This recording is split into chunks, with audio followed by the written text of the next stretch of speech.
doing too much at once. So, hello everybody.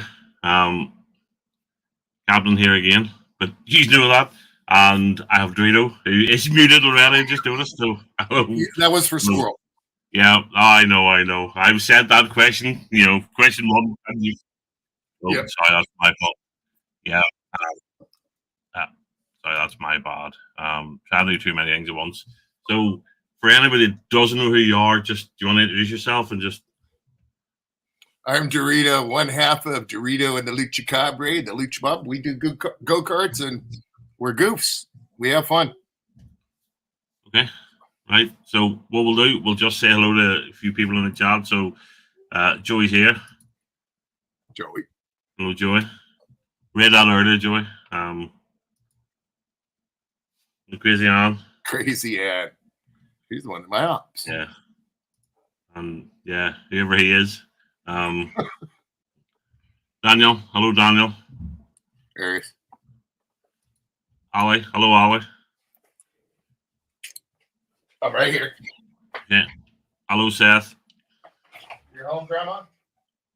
Hello, Dave. Dave was still the best avatar picture going. Love that flaming guitar. Cool. Angie's here. Hello, Angie. Hello, Thrash. Yeah, don't want to miss anybody just before we start. Hello, Carla. Hi, Carla. I think that might be us. So hi, Carla. I'll have a quick nosy through and see if anybody's put any questions in at some point. But so you know the routine. So we'll I'll ask you daft questions and you answer what you want to answer. And you don't want to, So the first one's always the same because we met on YouTube. It's where we became friends. So what's your favorite YouTube channel? My favorite YouTube channel. It's kind of many, but I've been watching a lot of the Patty Mayo and all that stuff. A lot of the bounty hunter videos. A lot of go-karts. Redbeard's Garage I like a lot. Stuff like that. A lot of go-kart channels, cars and cameras, stuff like that. Okay. So I don't want to go too deep into the go-kart thing because I do have a question about it later on, but so it's mostly it's that. So okay. Yeah. I mean, I like a variety of channels. I do like a lot of as well too. The auditing channels and stuff like that. The people that go rides. Yeah, like that's maybe for a slightly more vindictive reason. I would suspect, but no, before the fact, even that's. I mean, I saw that when it happened. I mean, yeah, because. I'll be honest, I did really like the auditing stuff. I was a big fan. Yeah. I actually thought what they did at Chario was a bitch move, truth be told. Yes, he overreacted. Yes, he played right into their hands, but he had good intentions. Yes. Chario. Yeah, he had good intentions, and I'll say that. And regardless of how I feel about him, he did have good intentions, and I kind of agree with you on that. But in the same sense, too, there's other ways to handle it, and he could have directed stuff another direction. Absolutely. Yeah, but he did exactly what they wanted. They wanted a rise out of him, and they got it. They wanted a reaction. Yeah. If he had just smiled and nodded and got on with his job, there'd be nothing for them to put out. But yeah, I really liked. There was a guy used to do. There was the Photography is Not a Crime is one that I first stumbled across a lot of years back. There's a guy, he's ex-police, ex-army, all the rest of it. I can't remember his name. His channel's changed to something else. I actually stumbled across him the other day, but he did it the right way. I thought he was polite, professional. He wasn't trying to be. He wasn't trying to be a dick about it the way some of them are. The other thing is, it's all well and good keeping the army places in the police day account and city officials and all. That I've no problem with. But see, once they start getting into fucking post offices and the MVs and all, we're doing an audit because we want to uphold the Constitution. Yeah, well, fuck off and get a job. These are guys that are working in an office. They just happen to be working in a government office, and for you to go in and make dicks out of them because you want 3 clicks and a fucking, a thumbs up, you fucking long-haired there's Mexican prick, this guy auditing America, prime example. He's kind of just, he's as polite as he can be until he's addressed. You know what I mean? And then he flexes.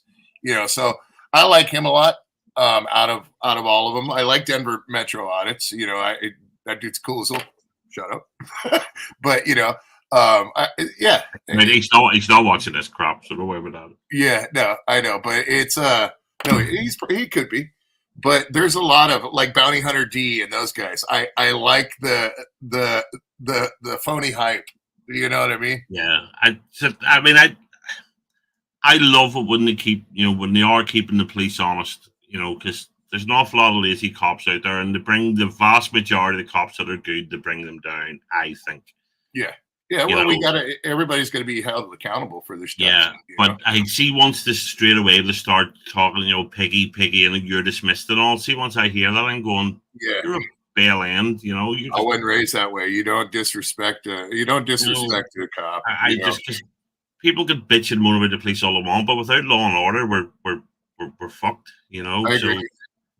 So it's either respect the police, respect the laws, or let everybody carry their own guns and let everybody just. But then you're the Wild West again, it's the biggest gang wins, and that's not right, So, and if you don't like the laws, change your elected officials and get the laws changed. But guys that are doing a job to try and keep us safe, and I'm not saying they're perfect. Yeah, there's a line that you shouldn't cross. Yeah, it's easy to say it that way. Yeah, there is a line you shouldn't cross. Yeah, I bitch about the police as much as anybody else, but at the same time. Still rather the police who are doing their job than not, And in fact, most of the time I bitch about it was about them not enforcing the laws. When you see, truth be told, when you see rampant crime and shoplifting and antisocial behaviour and, people being afraid to go out and walk streets because of the scumbags. Yeah. But, okay. Yeah. But, yes, but say, auditing fucking people working in a post office not just because of the government job, they can fuck off, So anyway, a bit more say a bit more lighthearted. They're all just stupid questions, but right. So question 2: is there one thing in your life you'd like to go back to and change? So I suppose it's a one thing you sort of regret, Wow, that's a deep one because yes, there definitely is, but would that affect my children and my wife not being here? And would I be willing to take that chance? No. You know what I mean? So, there's a lot of things, of course, everybody wants to change things in their lives, but I think any slight change that somebody makes to their life, it's like that butterfly effect. Well, yeah, I get that, but so say you could go back and fix something that you really think I wish I hadn't done that, but it wouldn't affect you meeting your wife and having the kids and stuff. So take the time travel element out of it. Just not being there when my papa died. And not being when your pop when he passed. Died? Yeah. All right. Okay. Yeah. That's about it. Yeah. That's a toughie because I wasn't there when my dad went. Don't get me wrong. We got a phone call. He was in hospice. Yeah. And by the time we got there, he was gone. You know what I mean? We'd seen him that day, so it's a tough one. Let's face it. It's what your parents want. It's what you want. You want to outlive your wee lad. So that's be hard for him seeing it the other way around. So. Maybe school. You know what I mean? Paying more attention and less scrapping. Maybe that. Those couple things. I mean, but there's a ton of things you'd like to go back in life and change. But just saying my goodbyes more than anything. Yeah, it's funny you should say that. I do regret. I like learning stuff. I like reading. I like learning new things. And but I hated school. Me too. I couldn't sit still. It wasn't even that. I just, to be honest, my mum was very soft with me because my dad wasn't in the house, so it was the only one that I'm not feeling well. We're okay, go in, and it just meant I missed loads and then fell behind, and so I sort of wish that had been different for me, So yeah, it was fun growing up. That's all I gotta say. No, look, I'll be honest. I hated school. I met some good friends in it, but outside of that, I didn't. But I mean, the way our school is set up, our school system here, we go to school. You do your primary school, which is up till you're 11, then you get selected for a school, and then you do sort of mid level, you do GCSEs, and then if you do well in them, you do your A levels, and it's only if you do well in your A levels you go to university. Yeah. And that means you're 18 when you go to university. I had no intention of going to university, so I was just deliberately trying to avoid university. So I just, because I university would have just swallowed me up. I wouldn't have been able to do it back when I was younger. I just would way too quad, so sure. Right, okay, and so this will be definitely a bit more positive then. So what has been the best experience of your life? Well, every parent, most of the time says their kids, and that's the fact. But besides that,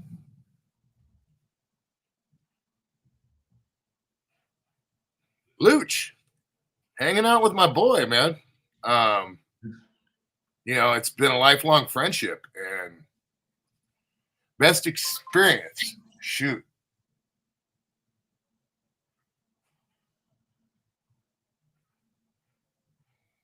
The stuff we're doing now, dude, I get to be a kid.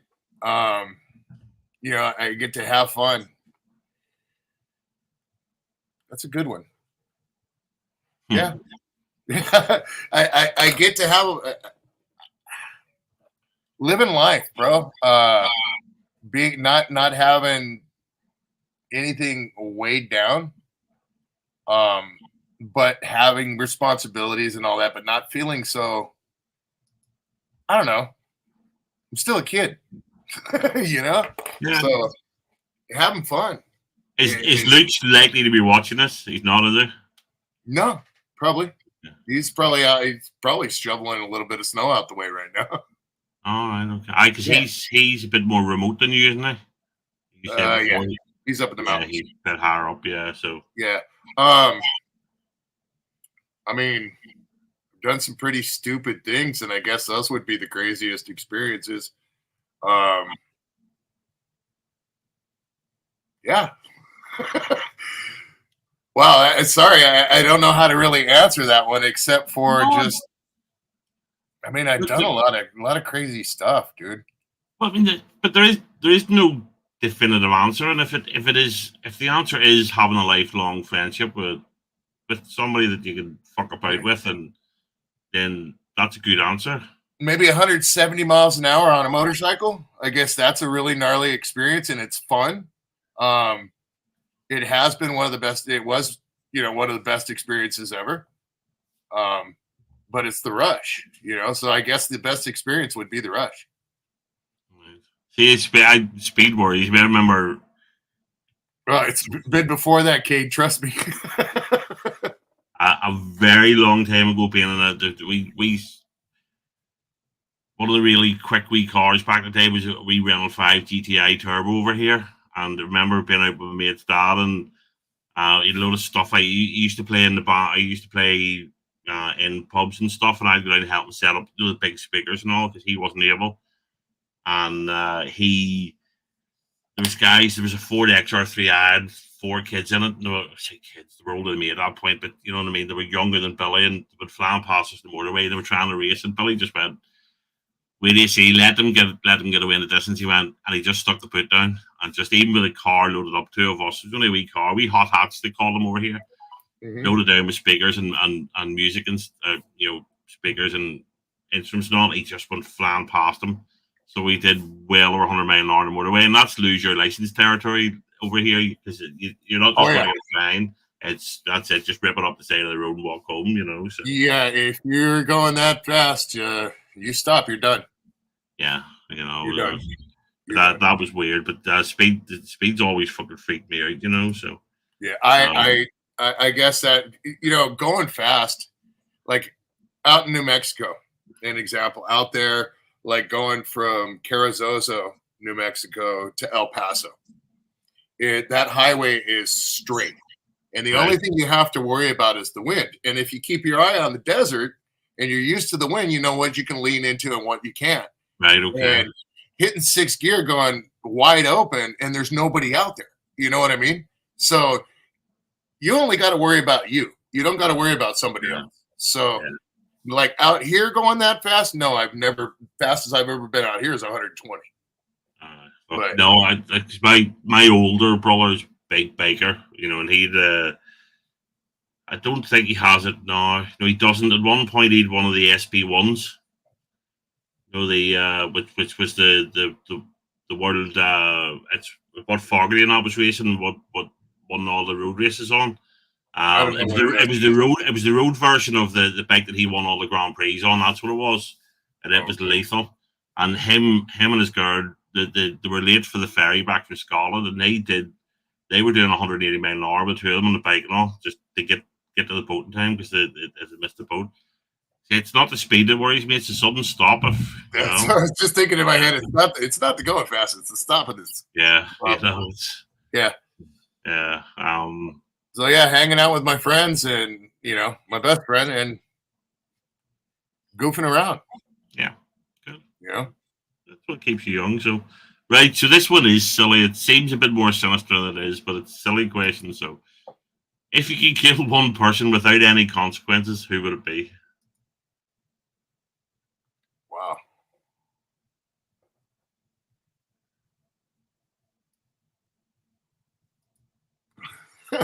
Let me see here. Let me look at my death list here. I only got one. Bam Margera. Boom. No, that's a cop out. You can't be summoning the death penalties. Well, I mean, there's bound to be somebody that's wrong just somewhere. I'll play. That's it. Yeah. Nope. Bam. There you go. Sorry. That's I don't think I could bring myself to doing it. Okay. Is that a moral? Is that a religious thing? Is it a moral thing? Is it a? I think more faith than morals, but they're both playing it. But one's interlinked with the other. A lot of morals come from faith, So there's nobody that wronged you badly when you were younger that you think, no jail time, no record, no nothing. I tend to squash things one way or the other. I don't think I have an enemy I'd want to kill, and I don't really, I don't look at it that way. There's other ways. I couldn't. No. Okay. Couldn't do it. No, don't have it in me, bro. No, that's fair enough. Only if I had to protect, then it wouldn't even be a thought. Okay. Sorry. I am marking questions. I know Miss Piggy's ready for one. And if anybody has a question for Dorito, put it in the chat, and I'll start, and we'll ask him at the end. So, right. So this is more into your one of your bigger hobbies. And so, what got you into the off road and then the ATVs and? The ATVs. As far as these carts, it was more of the family thing of living in Southern California and kind of somewhat the quote unquote, what if this happens? What if that happens? How would I get out of here quick? Okay. Well, you can only get so far with your vehicle. After that point, because of congestion, how else are you going to get away? Walk? So that was kind of what got me going with these things. Okay. And then it just kind of, I've always tinkered around with go-karts and had, more street bikes than dirt bikes when I was growing up. But, So when you saying get out of there, you mean like earthquake and stuff just because anything. Anything like that. I can go on a sidewalk with that. With the car, it's kind of harder too. So it was kind of like that. And then Luch and I was watching actually Redbeard's Garage. And I told Luch, I said, we got to do a video of building this cart. It was my blue one, my Trailmaster that I have. And he goes, "You're not getting me on camera." And there's reasons. He's quite a good wrench. He goes, "You're not getting me on camera building go-karts." I says, "Okay." So the next week when he came down, when we went to finish it up, I had a camera set up, and he says, "I told you I wasn't getting on camera." I said, "Yeah, you're right. Here you go. You are now the Lucha Cabra." And that's what happened because of just he's a goof, and we've always goofed off like that. It just kind of came up like that, and then we started tinkering around and started. How long ago was that? Sorry, Dorito. The carts, this sort of thing, maybe 6 years ago. Starting the YouTube thing then with the carts and that. 5-6 years ago, maybe. All right, okay. But yeah, I've always been into, I like more off-road buggies, like big stuff when I was younger. Like you get in a Bronco and you go through the dirt, and go through the creeks, go through the mud, big old Toyota truck, stuff like that. But, you got to look at reality. I'm a blue collar dude. I can't afford $50,000-$60,000 for a razor, So we don't have that over here. You almost have to be rich here to go to even to do an off road course for the day, or you could be a drug dealer on a Range Rover, I suppose. But even then, you have somewhere to do it. Well, reality out here nowadays, like say the Polaris, the razors, that's basically now here in California, the AR-15 of off-roading. You can put everything, including a cappuccino maker, on your razor, but you're going to spend up to $70,000 on all your toys and all that stuff and upgrading it and all that. And I wish I could afford that, but I can't. So, no, I'd be honest, I think the off-road and the ATVs and all are cool. Yeah. You know what I mean? I think they're class. They're a blast. Yeah, I love the fact of the roll bars and all, because I'd end up upside down after about 5 minutes, and I'd like the chance to survive it, and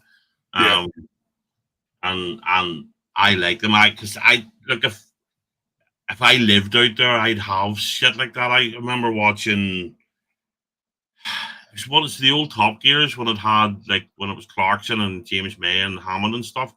And they were somewhere, and they had to get off-road vehicles. And James May got one. It was like a wee 8-wheeler that was amphibious and all. I just remember thinking, that's so fucking cool. The Argos, those are awesome. Yeah, and I just that's just groovy as fuck, And we just don't have shit like that. I mean, you can have it here, I suppose, anywhere. If you're loaded, you can have whatever the fuck you want. But yeah, and that was the appeal with it. Is after we did that first video, that's what kind of stuck in our head. We're normal everyday people. We're goofballs. We work. He's retired, semi-retired or retired, and it's like he worked his butt off to get where he was. And I worked too. And it's like, we can't afford to go and spend 10 grand on something, 20 grand, 30 grand. And that's how it kind of steamrolled, was showing how little bit of money you got to spend to go and have some fun. It doesn't mean that you're going to be doing 90 miles an hour across the desert, but who cares? You're out there. Did you start secondhand with it, or did you go straight into the dealer and go secondhand? I actually, the first go-kart I had, it's kind of funny because my wife bought me, I want to say now it's been 10 years. She bought me a propelled lawnmower. Right, okay. A Forrest Gump one. Yeah, for Christmas. Right, okay. And I told her, my nose has been broken 7 times. Me and dirt and stuff like that don't get along. It gets clogged up, and I'm hating it for a day or two. Okay. And so she's giving me that hint, you're mowing the lawn. No. We'll get a gardener. You know what I mean? And that's what I did. But I told her, I'm going to die with this lawnmower because you bought it for me. Never even started it. Brand new lawnmower, bro. So I'm going to die with this thing. Yeah. Okay. So 5 years later, I put it on to trade. There was a go-kart I saw, an old 70s go-kart that I saw, and I said, I'd love to restore that, just to restore it and and have it just in case we ever needed to get out. My wife thought I was stupid and we couldn't afford to spend the money. So I said, you know what? I'm going to hit guy up, see if he wants to trade a brand new lawnmower for it. And he traded it. And so that started it, but for the prepping thing, you know what I mean? And it was a 1-seater go-kart. And I'm thinking, okay, well, I'm out of here. Now I need to get a 2-seater. And that's when we got that and then started doing the video. So, but yeah. But the fact that you're handy with them as well. See, I'm useless with these, so all you got to be is mechanically inclined. They're simple. That's why we do the videos. Maybe, but I'm also incredibly quick-tempered because literally the first time something doesn't work, the thing will be flipped upside down. I'll bust my foot kicking it. Then it'll be in the paper the next day going one slightly upside down damaged go-kart. I hear you knocking, but it's that easy, and that's why we do the videos. Is like one of the things we used to say all the time. It's so easy, a Luch can do it. You know what I mean? So it just, they're very easy. We try to show it to where a dad can put together a 4-wheeler for his kid in 2 hours, and it only and slap it together. That's why we're doing it. You could spend $1,500 on this quad for your kid, which some people dog them, but if you take care of them, there's certain things you do, they're going to be good to go for your kid to learn on. You know what I mean? Instead of spending $4,000 and him deciding he doesn't want it. Yeah. You know what I mean? So that was the thing, was more of the appeal to the blue collar of, you don't have to have a shitload of cash. Yeah. And I suppose there's always the appeal because, okay, you started before your wee lad was knocking around too much, but there's that appeal of getting one, and you and the son or daughter these days, I suppose, will have to be, whatever. But the appeal is you getting it, taking out a kid, and you building it together. Yeah, well, that's what my son and I have been doing. My daughter's had a cart since she was 7. She's got that cart there. I made sure of that because I always doubled up. I get something and then double it. Right. Get something and then so I kind of built it up. It's taking care of itself. Very good. No, that's good because I mean I suppose it teaches them respect for property, the value of something, and the value of maintaining it. So they're not having to constantly pay for new parts because they were disrespecting it as well. So it's well, don't get me wrong. There's a lot. I'm also a firm believer in paying people for what they do. So in the same breath, like I know how to do the maintenance and stuff on it, but I'm not going to swap an engine, even though I could probably do it. I'm going to pay a friend of mine to go ahead and do it. You see what I'm saying? So because I know he's done it a million times. I know he knows what he's doing. And that's more kind of in depth. Does that make sense? So I'm still learning, and you always learn. Always learn, man. But you can do a lot of the basic maintenance is what I mean. Swapping an engine's still a relatively big job. It's doable if you know what you're doing, but it's not the same as, swapping it away if a wheel gets damaged, I suppose, or Yeah. Assembling and maintaining is definitely a lot different than diagnosis, service, and replacement. It's definitely. I mean, look, I built several bikes and quads this past week or something. Okay, and I'll knock them out. I could just. It's not even thinking. Just turn on the radio and go to town. Yeah. But I'm not going to yank an engine out. You know what I mean? Not yet. I don't need to. You know what I mean? So. And there is still that thing. I mean, yeah, we could all mow our own lawn. You mentioned getting a gardener, and I could mow my own front, but it's not worth the time for me because I work all week. I don't want to go out and spend an hour on a Saturday or Sunday. Well, partially because mine's a weird shape, so it's slightly tricky. But there's guys coming. Just right there's a tenner. They mow it, they trim it with then they take it away. That's worth a tenner to me than me having to go out and stand and do that, every 2 weeks or 3 weeks, So I get it. plus the diagonal cuts and the nice sharp, the sprinklers all buzzed around and all that stuff. That's really nice. You know what I mean? We don't have sprinklers. We have rain over here. We got rain here too sometimes. we have too much rain over here. It's fucking hammering down recently. So yeah. Yeah. So question 6 then. What is your biggest insecurity? Wow. Being alone, dude. Okay. Being alone. Being too much. I mean, I don't get me wrong, all day long I'm in a truck by myself. But I don't mean it that way. Being alone. Like I'm not scared to die. But dying alone, just like the same thing, like I said earlier. That's my biggest insecurity, being alone. Okay. You mean alone as in without a partner, a wife and all that there, or just being on your own for a few hours? In life, being alone. Yeah, not dude, I can hang being alone for a few hours, but just I mean, that takes a toll on people, Okay. Yeah. Yeah, well, I think most people are probably like that. Some of us are the opposite. I'd rather be on my own than be with almost any person, I used to be like that, but then they came along. You know what I mean? So it kind of just changed it all. Just not I was talking to somebody today, and I just happened to say that I know so many marriages that broke up because people settled for somebody, or anybody, rather than waiting to meet the right person because they were just afraid of being on their own. Yeah. And ultimately, I mean, the amount of people I know that divorced once truth be told, once the kids were old enough that it wasn't a big deal. And it's like clockwork. Kids are 18, starting university, right? Mom and daddy's going their own way, So, it's a weird one, Yeah. See, my parents held hands till the day that my mother died. You know what I mean?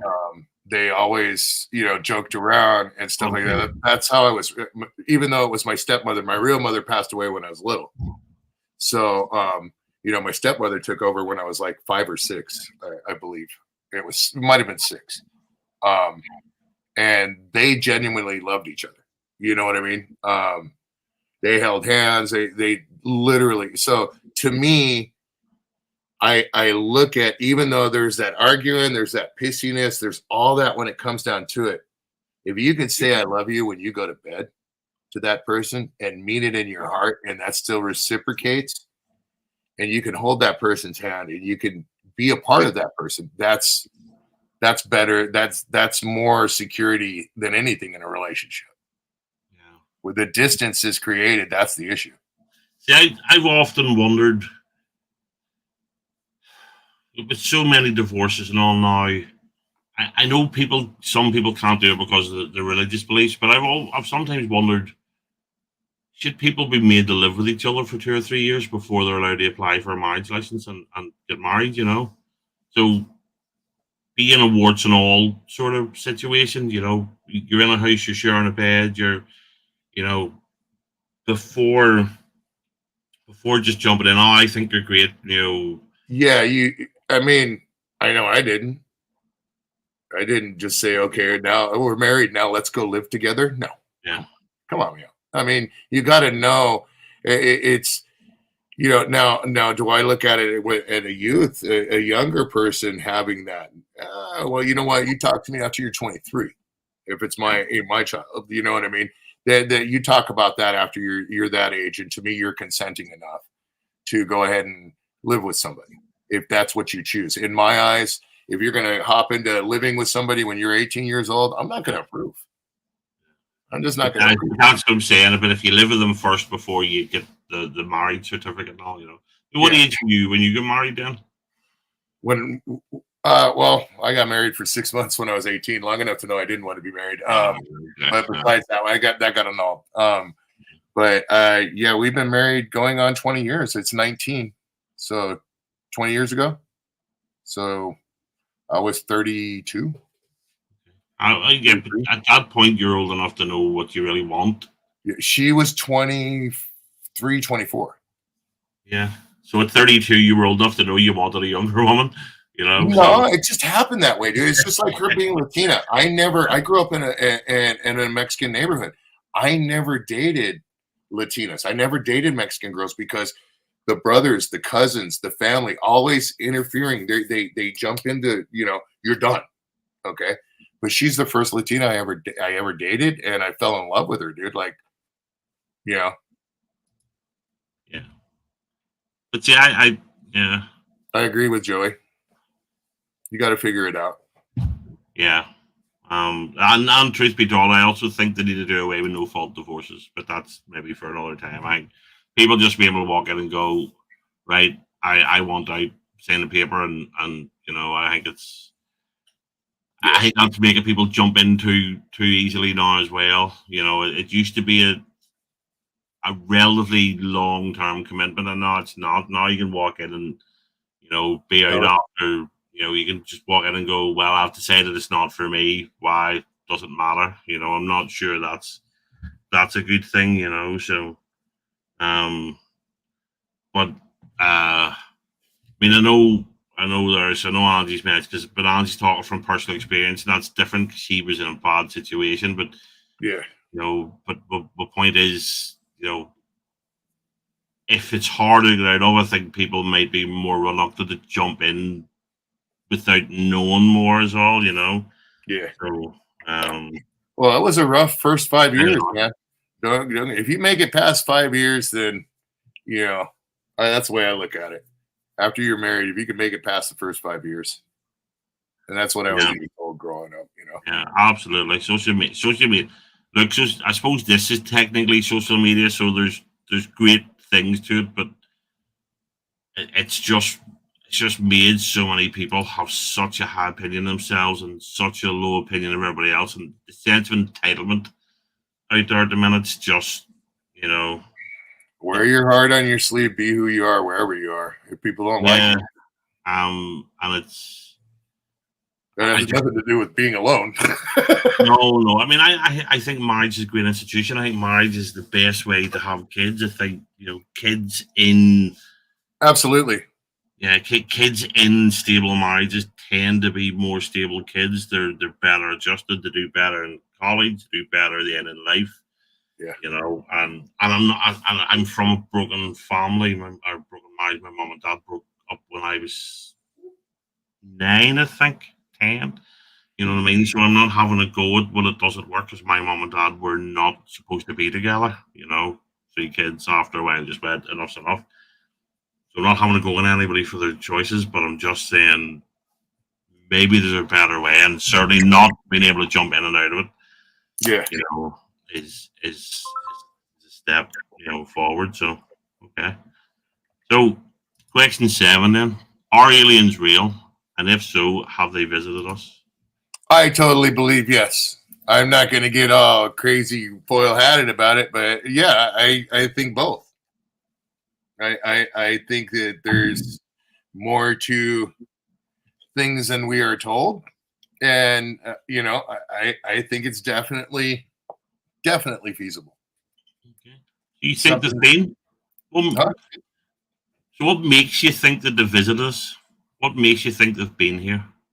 There's been too much that has happened for you to call bullshit on it. It's just, it's there. It's right there in front of you. It's happened. You see, there's too many people seeing things. Too many people. It's whether or not I've personally seen something. You gotta. I mean, you draw the line at bullshit, but how much bullshit across the world is that really? You can draw a line on that. I just can't. I just can't. I believe it's definitely. No, look, I'd be honest. I absolutely believe that there's aliens out there. I think just purely by statistical probability, there's other life out there. Yeah. Have they visited us? I don't know. Is the honest answer. But it is noticeable recently every time that the American government's got some shitty news coming out about 3 days before to start talking about aliens, and they start really. Some general come out and go, yeah, I saw aliens 2 days ago, and and so and that wee bit of disinformation, just that makes me skeptical more than anything else. Just smoke and mirrors to distract you from something else that they're doing that's going to fuck us over. So I don't know. I also don't think the fact that a load of fucking drunken meth-addled rednecks said that they got probed in the cornfields. Yeah, no, I don't believe they had enough the lithium crystals to powder a portable radio. Yeah, no, I mean, I'm not talking about here we go, like Alex Jones type stuff.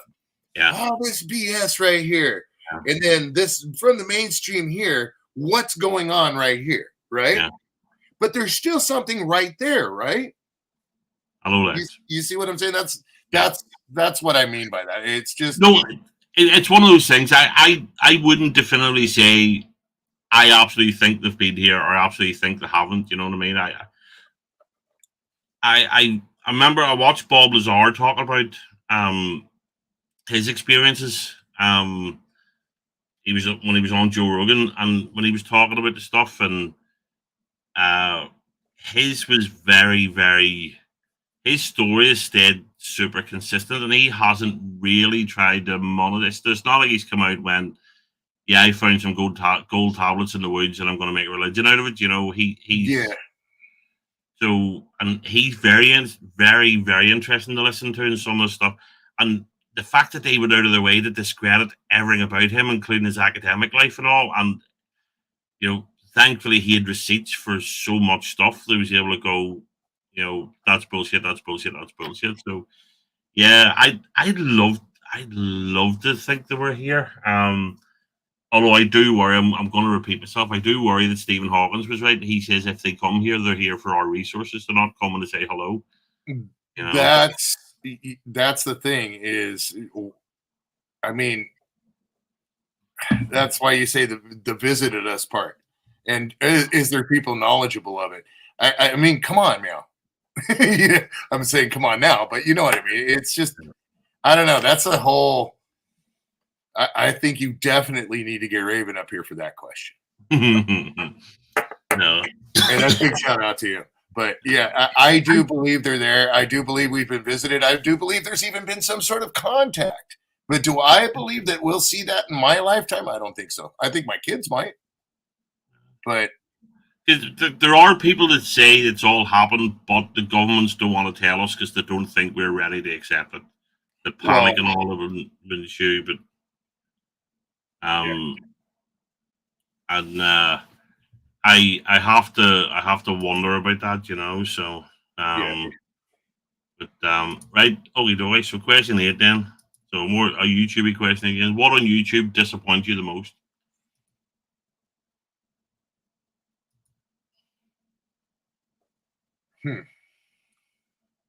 It could be a who if you want, but it's just an open. What we were just talking about basically earlier. I mean, there's a lot of people that walk the walk, but in reality, how many people are a lot of people that have talked the talk, but in reality, how many people really will walk that walk? You know what I mean? That's the thing I think that disappoints me the most is you can't gauge what's true and what's not true a lot of times when it comes to people themselves. Right. So you know what I mean? People being fake, you think? I don't even. I guess so, but it's more of the false security side, right? Than the fakeness. You know what I mean? Yeah. Oh, so the fact. So if I come on here, Dorito, I think you're a wanker, blah blah blah. Your wife says your son's that. I'm false security because I'm the other side of the world behind the screen. No, you're an asshole because you brought my wife into the subject. That's all. No, I know. But it's an example of somebody having a false security. Is that what I'm trying to work out what you mean? No, like the judgmentalness, as well as the like I'm guilty of it myself. But the judgmentalness, but as well more of the like I said, people talking that talk, but really they're going to walk that walk. You know what I mean? Simple as that. No, I agree, because I mean, I've only met in real life a couple of guys from this YouTube nonsense. I met Joey. Joey's exactly the same person in real life as he is on camera. He's loud and he talks about tits a lot and he wants to get stoned all the time. As you should be. And yes, and he's exactly the same person. You know, I try and be the same person. You obviously you have to temper certain things because you don't want somebody at work to see. You know what I mean? Sometimes you want to say something, and you know, other people think I don't have a filter, but I genuinely do, because there's times I hold my tongue, because the internet's forever, and you know, it just takes somebody to randomly just, you know, stream, you know, go across something. But yeah, I get you, because I mean, I can spot it a mile off. You know, there's certain people, certain people that were in and about, you know, my wee circle on YouTube that I just initially, you know, very quickly went, "You're a wanker. I don't want to spend time with you," and that's why I restrict a lot what panels I join now, and it's not because of the host. I've told, with Carla's in the chat, I've told Carla, reached out to Carla one day, said to Carla, it's not you, because you know, Carla was there when I started joining, you know, JV's panel. I just don't like a lot of the wankers that Carla has on her panel, and I don't want to spend time. And it's one of the only things I can control in this world is who I spend time with. You know. I agree. If I don't like you, I'm going to tell you. You know what I mean? I'm not gonna candy coat it. I'm just gonna tell you. You know. But although I do, you know, I wouldn't jump up on Carla's to go, right, you're a wanker, you're a wanker, you're a wanker. I would just that's on this channel, on my, if I have a panel, you know, and you know, nobody knows, or everybody knows not to send a link out without asking me, you know, because if I want somebody up, I've usually sent them a link, and if I haven't sent them a link, it's because I don't want them, you know. So but on my, I'll be completely honest on this channel, because it's only my channel, but I wouldn't jump up on JV's or Carla's and go, I know you shouldn't have him here, you shouldn't have, you know. So, and but I was thinking about this, right, so we sort of talked about it earlier.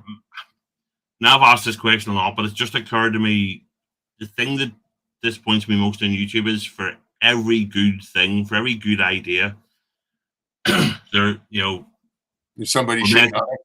Yeah, well, no, it's not even that. We mentioned the auditors earlier, and I loved Photography's Not a Crime, and you know, that guy, I can't remember. I'm struggling to remember his channel name, but anyway, but he was really good. But as soon as he started to get successful, all of a sudden, there's fucking First Amendment auditors everywhere. So you have one channel, one's got a good idea, and they start to do well, and all of a sudden there's 1,000 of them, and they're all cheap, poor imitations. You know, and you know, that's the thing, though, is I guess you know, that is one of the biggest forms of flattery, right? You know, you can't control what somebody else is going to do, and if they want to do what you're doing, then so be it. You know, but if you treat it like shit and then you're making that person look bad, then it's a different story. Yeah, no, I get that.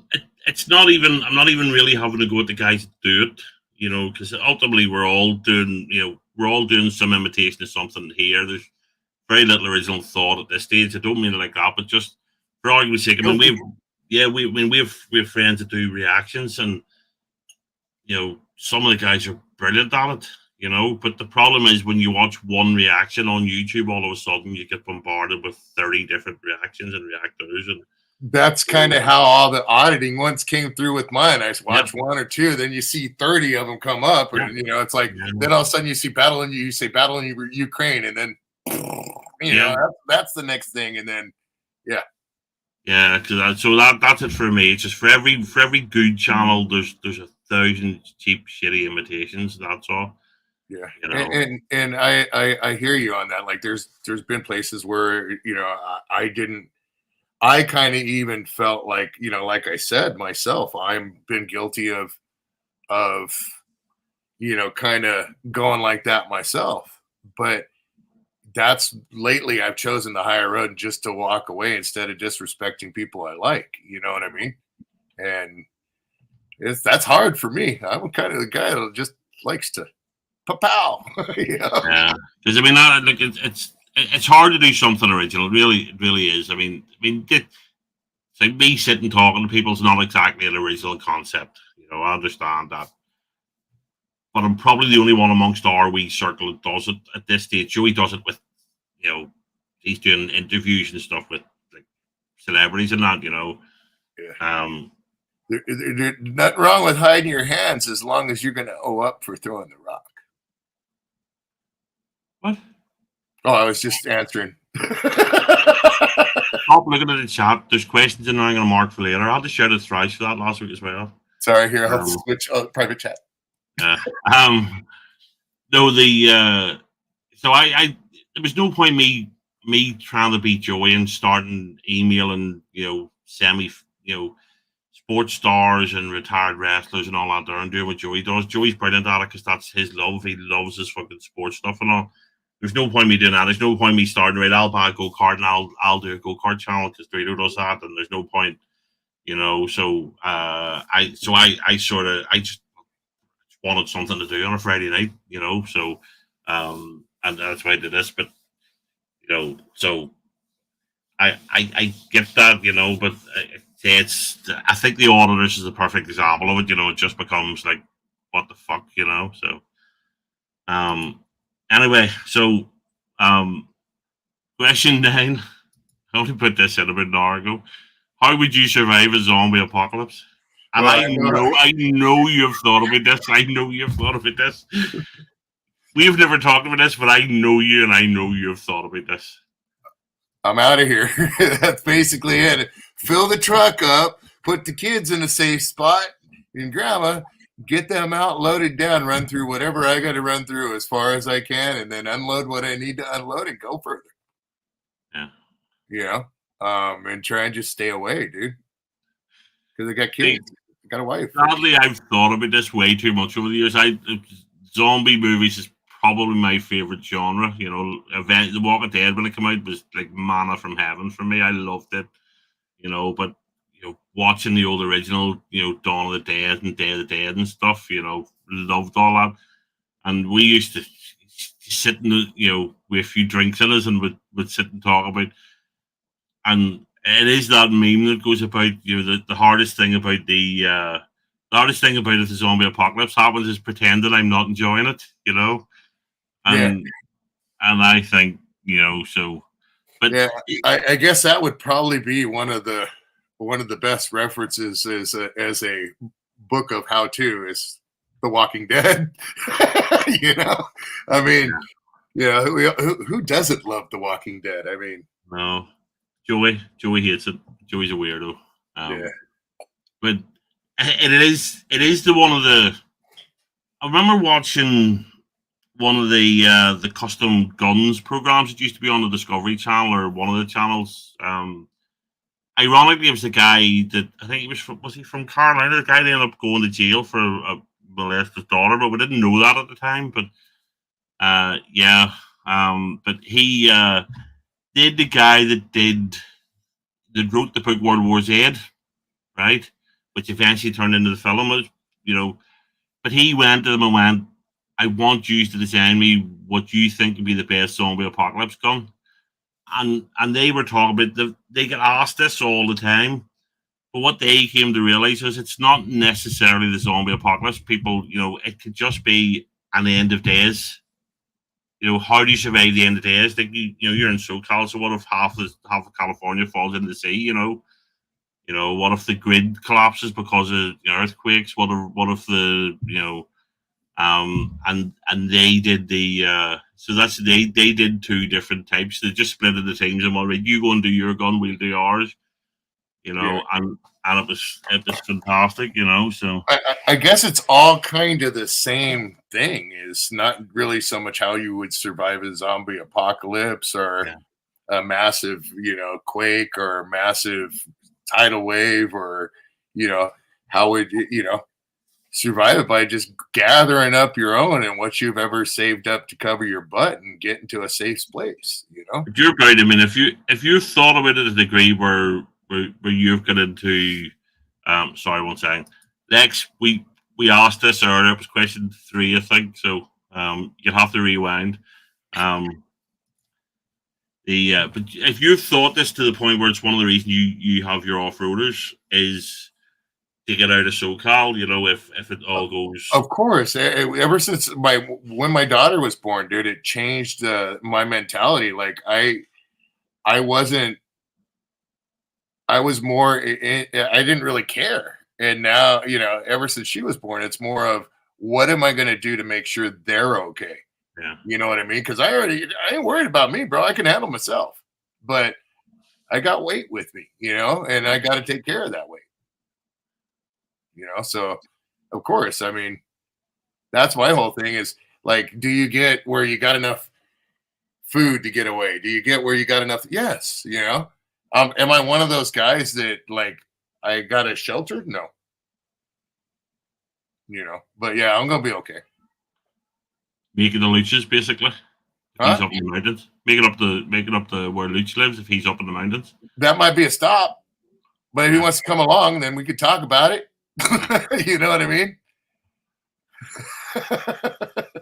You never know. He might have a secret bunker he hasn't told you about. So it's been my brother since I was 15, man. I don't know, but yeah, it's all my apocalypse and all that there. Yeah. Oh, you never know. He's maybe made it big enough for you and yours. That's the thing. Yeah. No. You never know. Too populated. Sorry.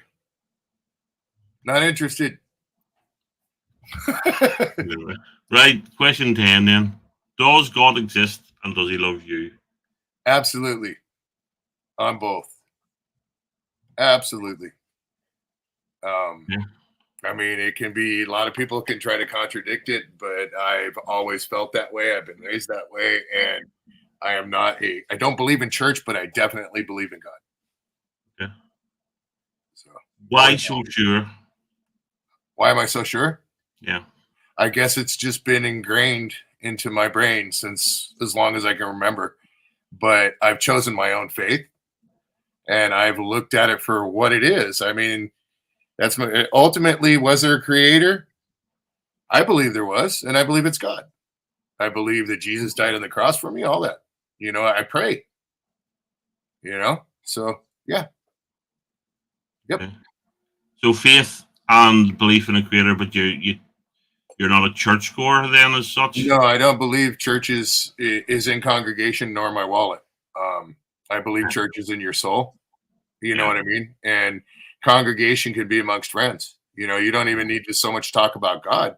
It's just how you are. And it's not, and nobody's godly. You know what I mean? You can just, all you can do is hope for your mistakes, man. Yeah, it's a weird one because I mean I think most people know now. I personally don't believe in it, but one of the things I absolutely despise is the organized religion. It's not the faith as such. It's the religion, the organized part of the religion, because there are rumors of the Vatican has gospels suppressed because they basically ask for they don't want the church. They want people to believe and just live a good life and worship, but not have to go on a Sunday and pay half, a tenth of their money. And well, tithing is 10%, but you know what? You can give somebody some money. You can give somebody some food. You can help out your friend. You can do a lot of things that don't need to be. And that's my own opinion. My wife, she's the church that she's goes to when she does go to. It's an awesome church. Yeah, it's a real nice, big, huge, shiny church. But your wife being she's Christian. But I'm trying to. So she's Hispanic. So is she Hispanic? She's not Catholic. That's unusual. Yeah, no, her grandmother is Catholic, but we all, my wife and I believe the same thing. You know what I mean? We feel the reason it was Catholicism specifically, if you look at the wealth that the Roman Catholic Church has, if only for all the gaudy, ostentatious stuff they have in their massive churches, their cathedrals, and in Vatican City, the art collection they have, all the historical artifacts and all, it's a weird one, and that to me that's just the antithesis of what I sort of, when I read the Bible and all was at school and all, it was more about loving your brother, not all this sort of thing. Yeah, well, and I always remember that let's not build false idols, and the big gaudy cathedrals and having to bow to kiss a ring off a fucking a bishop or a fucking cardinal or whatever, and that's a throwback to kings, not religion. And emperors and stuff, because obviously a lot of the Roman Catholic Church was the Roman Empire, Yeah. And a lot of it's, I look at it like this. Church is awesome for some people, and I'm not dogging it. And there's a lot of awesome churches that full on, it's the faith. And there's a lot of churches where, too, it's all about that. The suicidal tendency song, Send Me Your Money. You know what I mean? Right there. I mean, there's prime example, Jimmy Schwager. You know what I mean?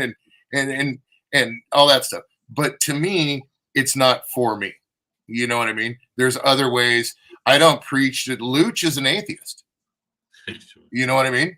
Yeah. But we don't get into that. You know what I mean? But that dude knows a lot. He went to Sunday school growing up. He knows a lot about the Bible. But that's his choice. And I don't push my feelings upon him, nor him upon me. Yeah, I'm the same. I mean, I did all that. I mean, my school was a Methodist school, so and religious education always was a part of it. But and like I say, that's why I never have a go at somebody for their faith. I just have a go at the religions. If whatever somebody wants to believe, if it makes them happy, and I've said this,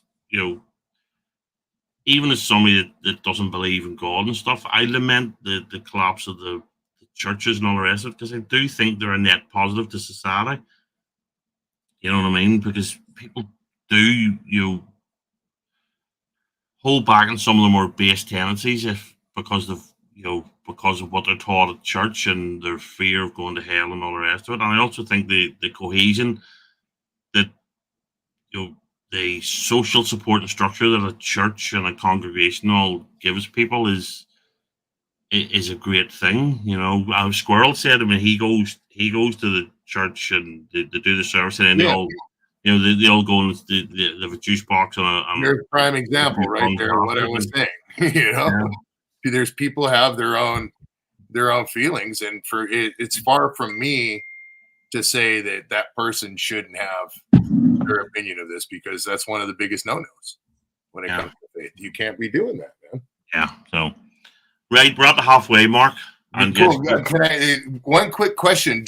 I got a mid question here. Yeah. Have you guys ever had potty breaks? No, not on this. But if you need to go away. Can you go out? Dun dun dun dun. I just got to run to the restroom. Well, I'm not going that far, but yeah, you run and go to. Be right back, guys. Sorry, a lot of water today. I just wanted to mock him for being old there, but I'll wait till he comes back. So yeah, we're at the halfway mark, and even though Bushmills don't know who I am, I still really like it, and that was a Christmas present, so it's not my normal tipple. So let's have a word from our unofficial sponsor. Although truth be told, it isn't my first one of the evening, so my second of the evening. But today's a big day, so we had to do something different. So, yep, absolutely.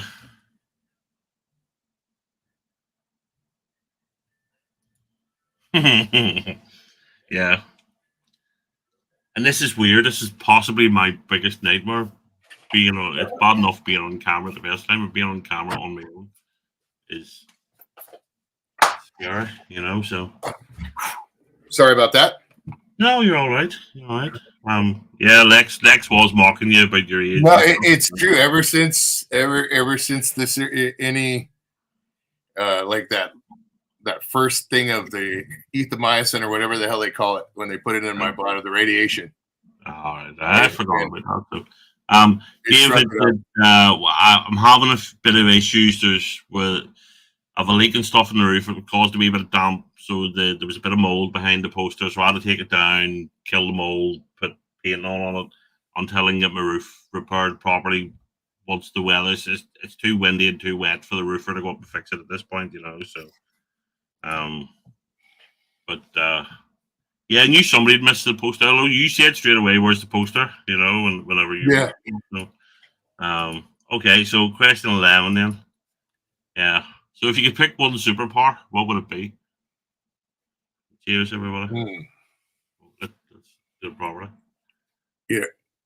Cheers. Can't see it. Let me see. Self-healing. Okay. Yeah, self-healing, man. You could do a lot with that. Okay. Well, like being immortal, like invulnerable, or not invulnerable? Not so. Like, of course, if you're invulnerable, it would stretch out your mortality. Yeah. But just more of invulnerable physically. Okay. Yeah. Yeah. Definitely. No, that would be pretty cool. Just think of the speeds you could do on the bike if you knew you could heal yourself. Dude, that's what I'm saying. Watch me jump this cliff. Oh, damn it, I missed. Let me try it again. Yeah. But then again, but you'd have to make sure you survived it, even if it's just for a split second. Survive it, not go unconscious, so you can start healing yourself. I'm talking Deadpool, chop off the limb and grow it back type. Like that sort of just invulnerable, just like where you're just yeah, definitely. Yeah, grow new body parts. Yeah, that would be handy. Yep. Wonder if there's a certain body part, if you cut it off, would it grow back bigger? I wouldn't experiment. Well, maybe after about 100 years. Yeah, absolutely. They'd be calling me, my superhero name would be what was the Chinese the ones that were in the palace? what do they call them? Oh, all I can think of is the Terracotta Army, but I don't think that's what you mean. No, dang it. They were the servants. I can't remember. Look at Joey. Yeah, definitely self-healing. Not even strength, just self-healing. That would be good enough because you're in your prime with your strength. To me, that's strong enough. I'm still strong enough. Okay, so right back to the YouTube question then. Who on YouTube has surprised you the most? And I know some of them are YouTube questions, but that's because we do YouTube and we met on YouTube, and that's why some of them are here. I'm gonna say between two people, Squirrel and Jimmy C. Okay.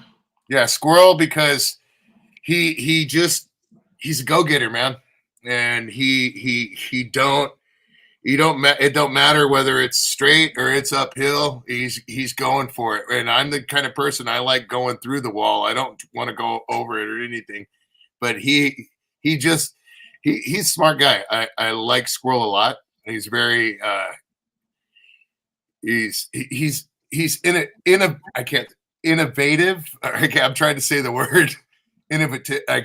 Innovative. Yeah, but and Jimmy. Just because Jimmy is he's a good glue. Does that make sense? He keeps stuff together pretty good.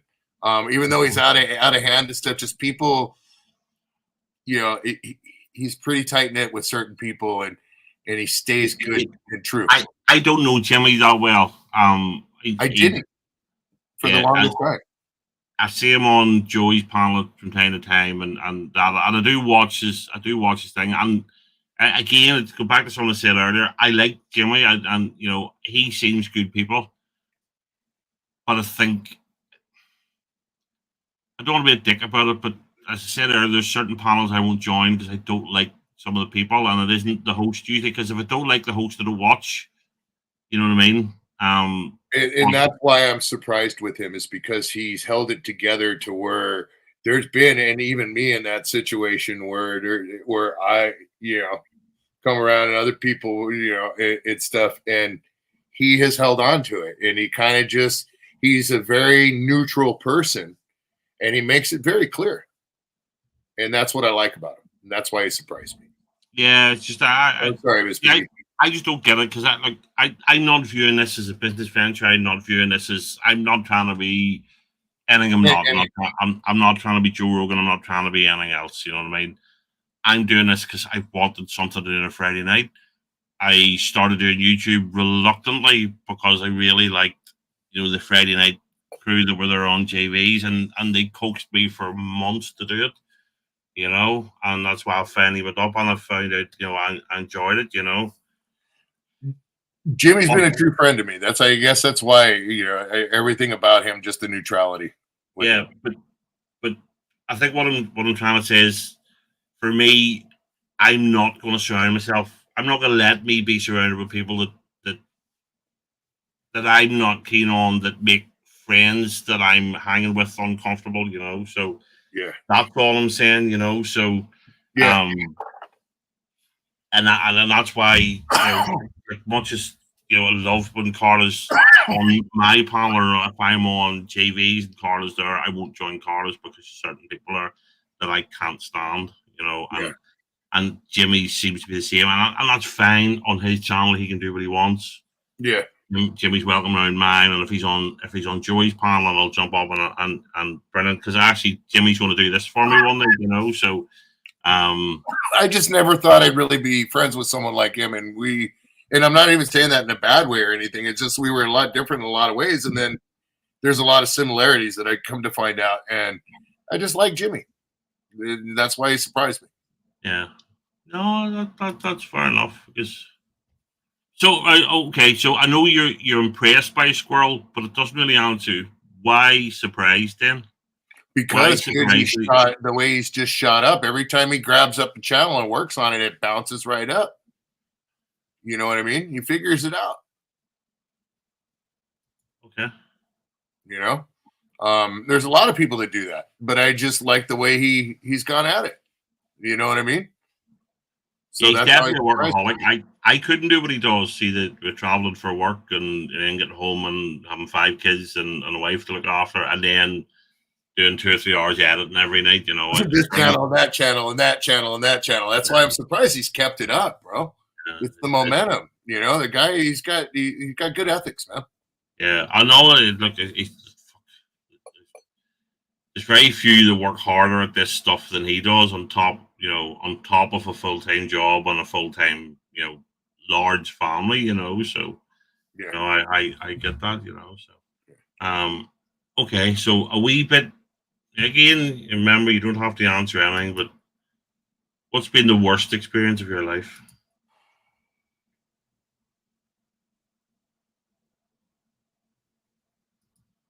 Drugs.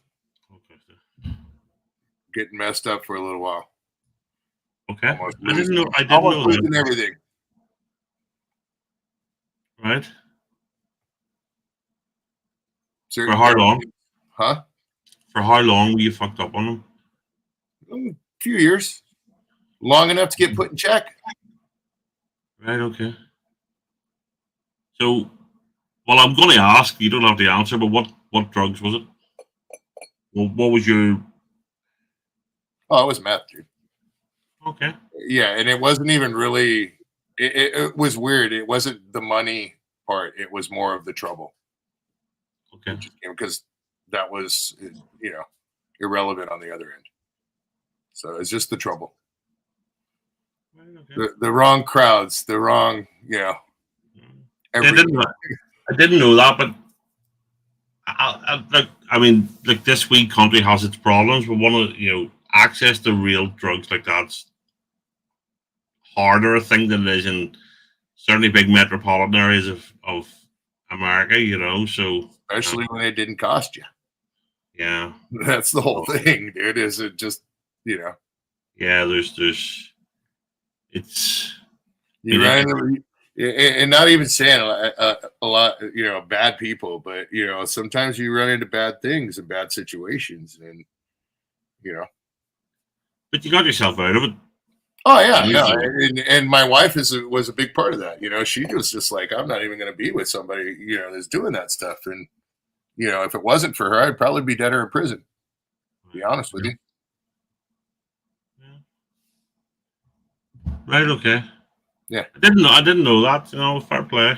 Yeah, I don't advertise it, but I'm not ashamed of it. It's shit happens. You make mistakes in life, and I still kept afloat. I still did right what I was supposed to be doing and everything, but I had some pretty twisted morals right around that time. Yeah, I mean, I know.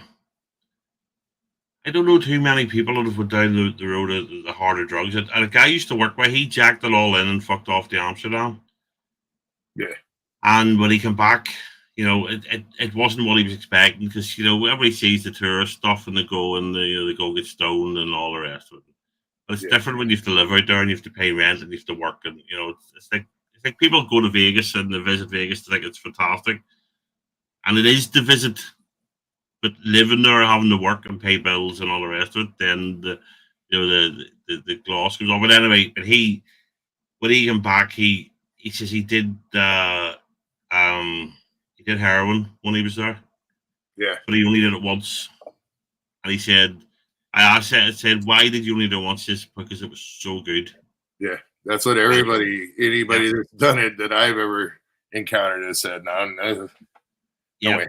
And he just said it was so good. If he did it one more time, he'd end up hooked, and that would have killed him. So it's so I no personal experience, but I've heard and I've read and I've seen enough about it.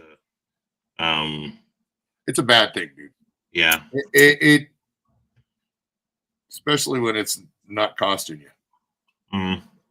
Although I'm an absolute advocate for legalizing everything. I think as a consenting adult, you should be allowed to do whatever the fuck you want. If you want to do heroin, coke, speed, meth, whatever, if you're stupid enough to do that, you should be allowed to do it, as long as you're not getting in a car and driving, and you know what I mean. That within limits. I also, you shouldn't have to put a helmet on if you're riding a bike if you don't want to. If you and Luch want to get in the ring and start punching each other as grown men, you should be allowed to do it. I think people should be allowed to make their own bad decisions. Yeah. But just because you can do these things doesn't mean you should or that you will. So that's the cool thing about being 50 too. By the way, is it's a whole lifetime away that happened. Yeah. As far as I'm concerned, you know what I mean? Like literally a whole lifetime away. Yeah.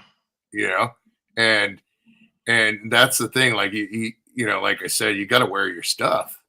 Yeah. That's why you asked me, and I kind of thought about it, and I'm like, well, here you go, everybody. It's stupid stuff. Do you ever worry about wanting it again? Or you think no, absolutely not, dude. Actually, animosity. It wasn't even. I don't know. I don't know, dude. It just made me more of a troublemaker. Okay. That's all I'm going to say. And it was more of the realization of the destruction it created. You know what I mean? Yeah. And it just wasn't worth it. So. Yeah, fair play. Okay. So question 14 then. What's been the weirdest experience of your life? Drugs. I'm just kidding, man. The weirdest experience. Wow.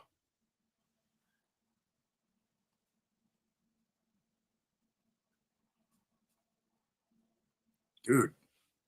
I've been some pretty weird ones. Going when I was younger, when we were a kid, when I was about, I want to say 14, 13, 14 years old. We used to go hiking up in the hills by where I lived.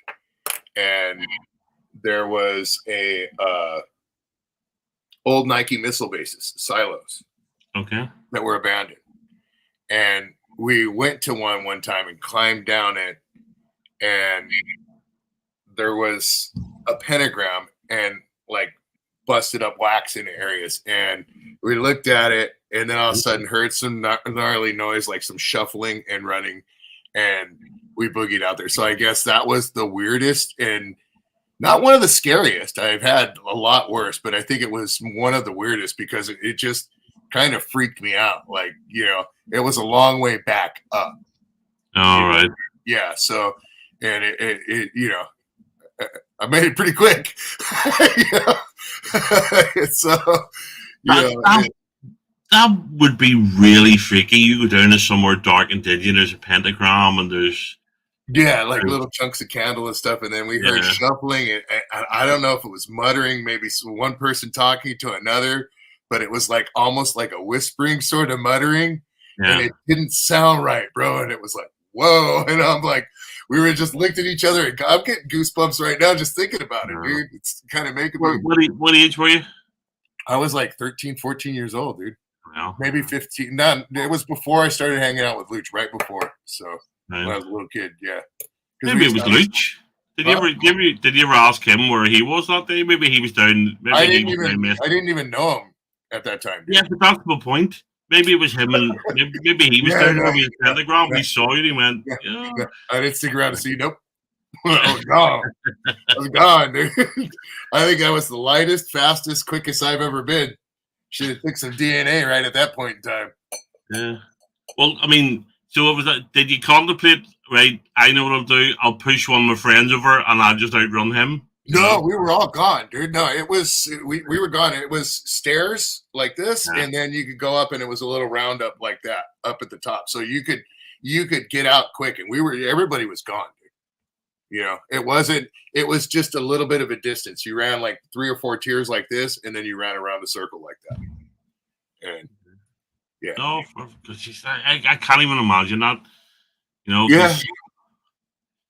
Because I'd imagine. I mean, you and I were about the same age, so it's not even like So we'd have been watching films like The Devil Rides Home, and all Freddy's Nightmare Before Elm Street. Jesus. Yeah. All right. Yeah. I remember as a very young kid when there was an old we just called it the compound. I lived in a housing estate, West Belfast, and there was the big main road up the estate, and there was a big field halfway up, and we weren't very imaginative. We called, because the people on the motorbikes went up and down the field, we called it the Scrambly Field because they went up down the scramblers, But there was a compound in it. I never found out what it was. But we used to go in, and you weren't allowed in it. As soon as your parent, you were told you're not allowed in it, of course.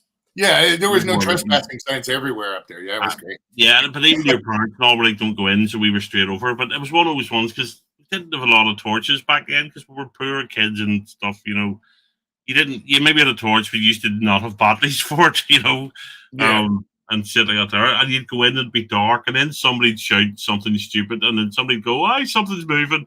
And everybody would just, and I'm talking about very kid, like in single digits, like 7, 8 and stuff. And you'd literally somebody go, "Oh, there's a ghost," and everybody would just turn and run. No, this was like a mutter, but like kind of like. Oh no, I understand. It wasn't like weird kind of like culty sound or nothing, but it was a mutter with like somebody trying to whisper, dude, is what it sounded like. And then I heard shuffling. And we just looked at each other. Was like, here I am. I'm getting goosebumps again, dude. It scared the crap out of me, bro. It was and it would have been worse if you just heard somebody grab the big one. Yeah. So you're running, and then you're trying to work out which one of us is the big one. Yeah, I just heard nothing and seen him pop out the jar. Yeah. Yes. Yes. I there's something. I hate the same thing. Scrambler field with the scramble. Yeah. Yeah, we used to go down in them though and there'd be like ammo cans and stuff you'd find, and stuff like that. It was cool, but this one, Yeah. That would be really freaky. So, Yeah. okay. Question 15 then. Where would you most like to travel to and why? So we're going to pretend that you're not afraid of flying anymore. So It would be Scotland or Ireland, to be honest okay. with you. My wife wants to go to Hawaii though, so probably there. But you Been there can't. already. But Huh? you don't want to get on a plane again, so Hawaii's not going to happen. Neither would Ireland or Scotland, right? So I No. guess it's Modesto. Here I come. But so if you could teleport then, so if you didn't have to fly, if you could go anywhere, just step on a plane and go, take me to. So if I had the jump superpower, yeah, it'd be Ireland or Scotland. Okay. Why? The castles, the green, the rolling hills. I want to see that. I want to see that. Yeah. Always have. There's probably more in England and Scotland, to be honest, than there is in Ireland. Yeah. We have a few left. I didn't even know those pillars, those even existed, and that just by the Devil's or what the Giants Causeway, right? Oh, the Giants Causeway, yeah. Yeah, those are awesome. So yeah, it'd be. Oh, it is, and I have to thank Joey for that. It was just because Joey didn't give him any choice and told me he was visiting.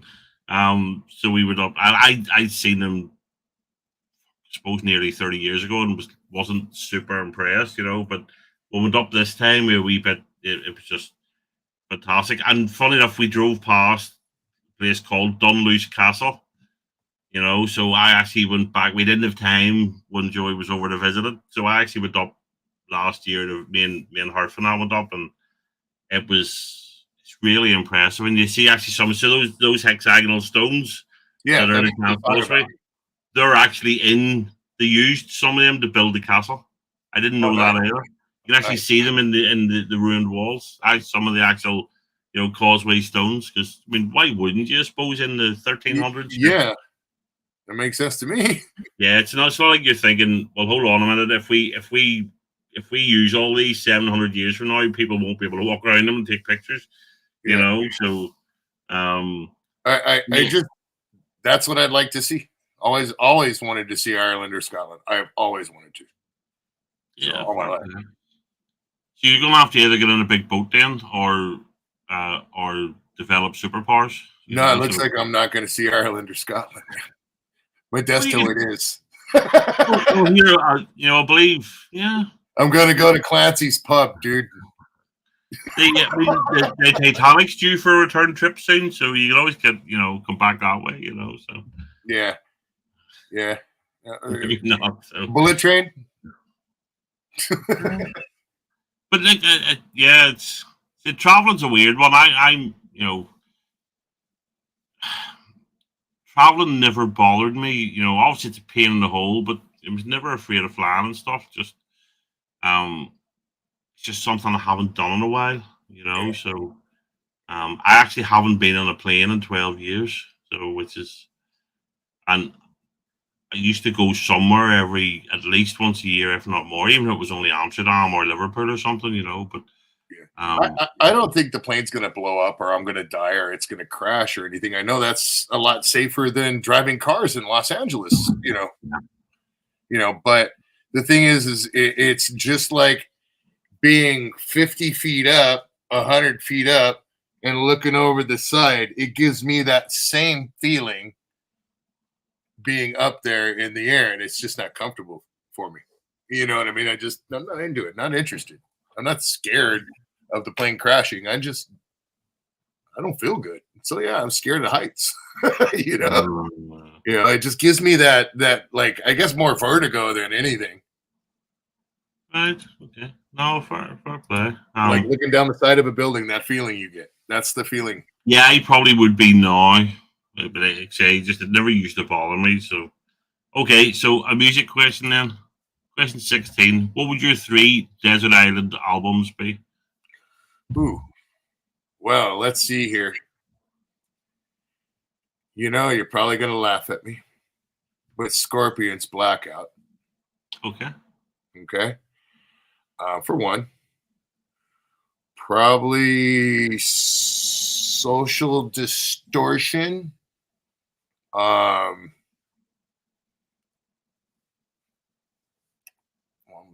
Little Monster on it. I'm trying to think of the name of the album, but anyways, the one where I think it's Mommy's Little Monster. It's not Mommy's Little Monster, but that album. And 3. Well, if I'm stuck on a desert island, now there's food, right? And I'm going to be able to eat, and I have to listen to the rest of these 3 albums for the rest of my life. Yeah, there's 3 albums on a record player. We're going to have to throw in some Bob Marley.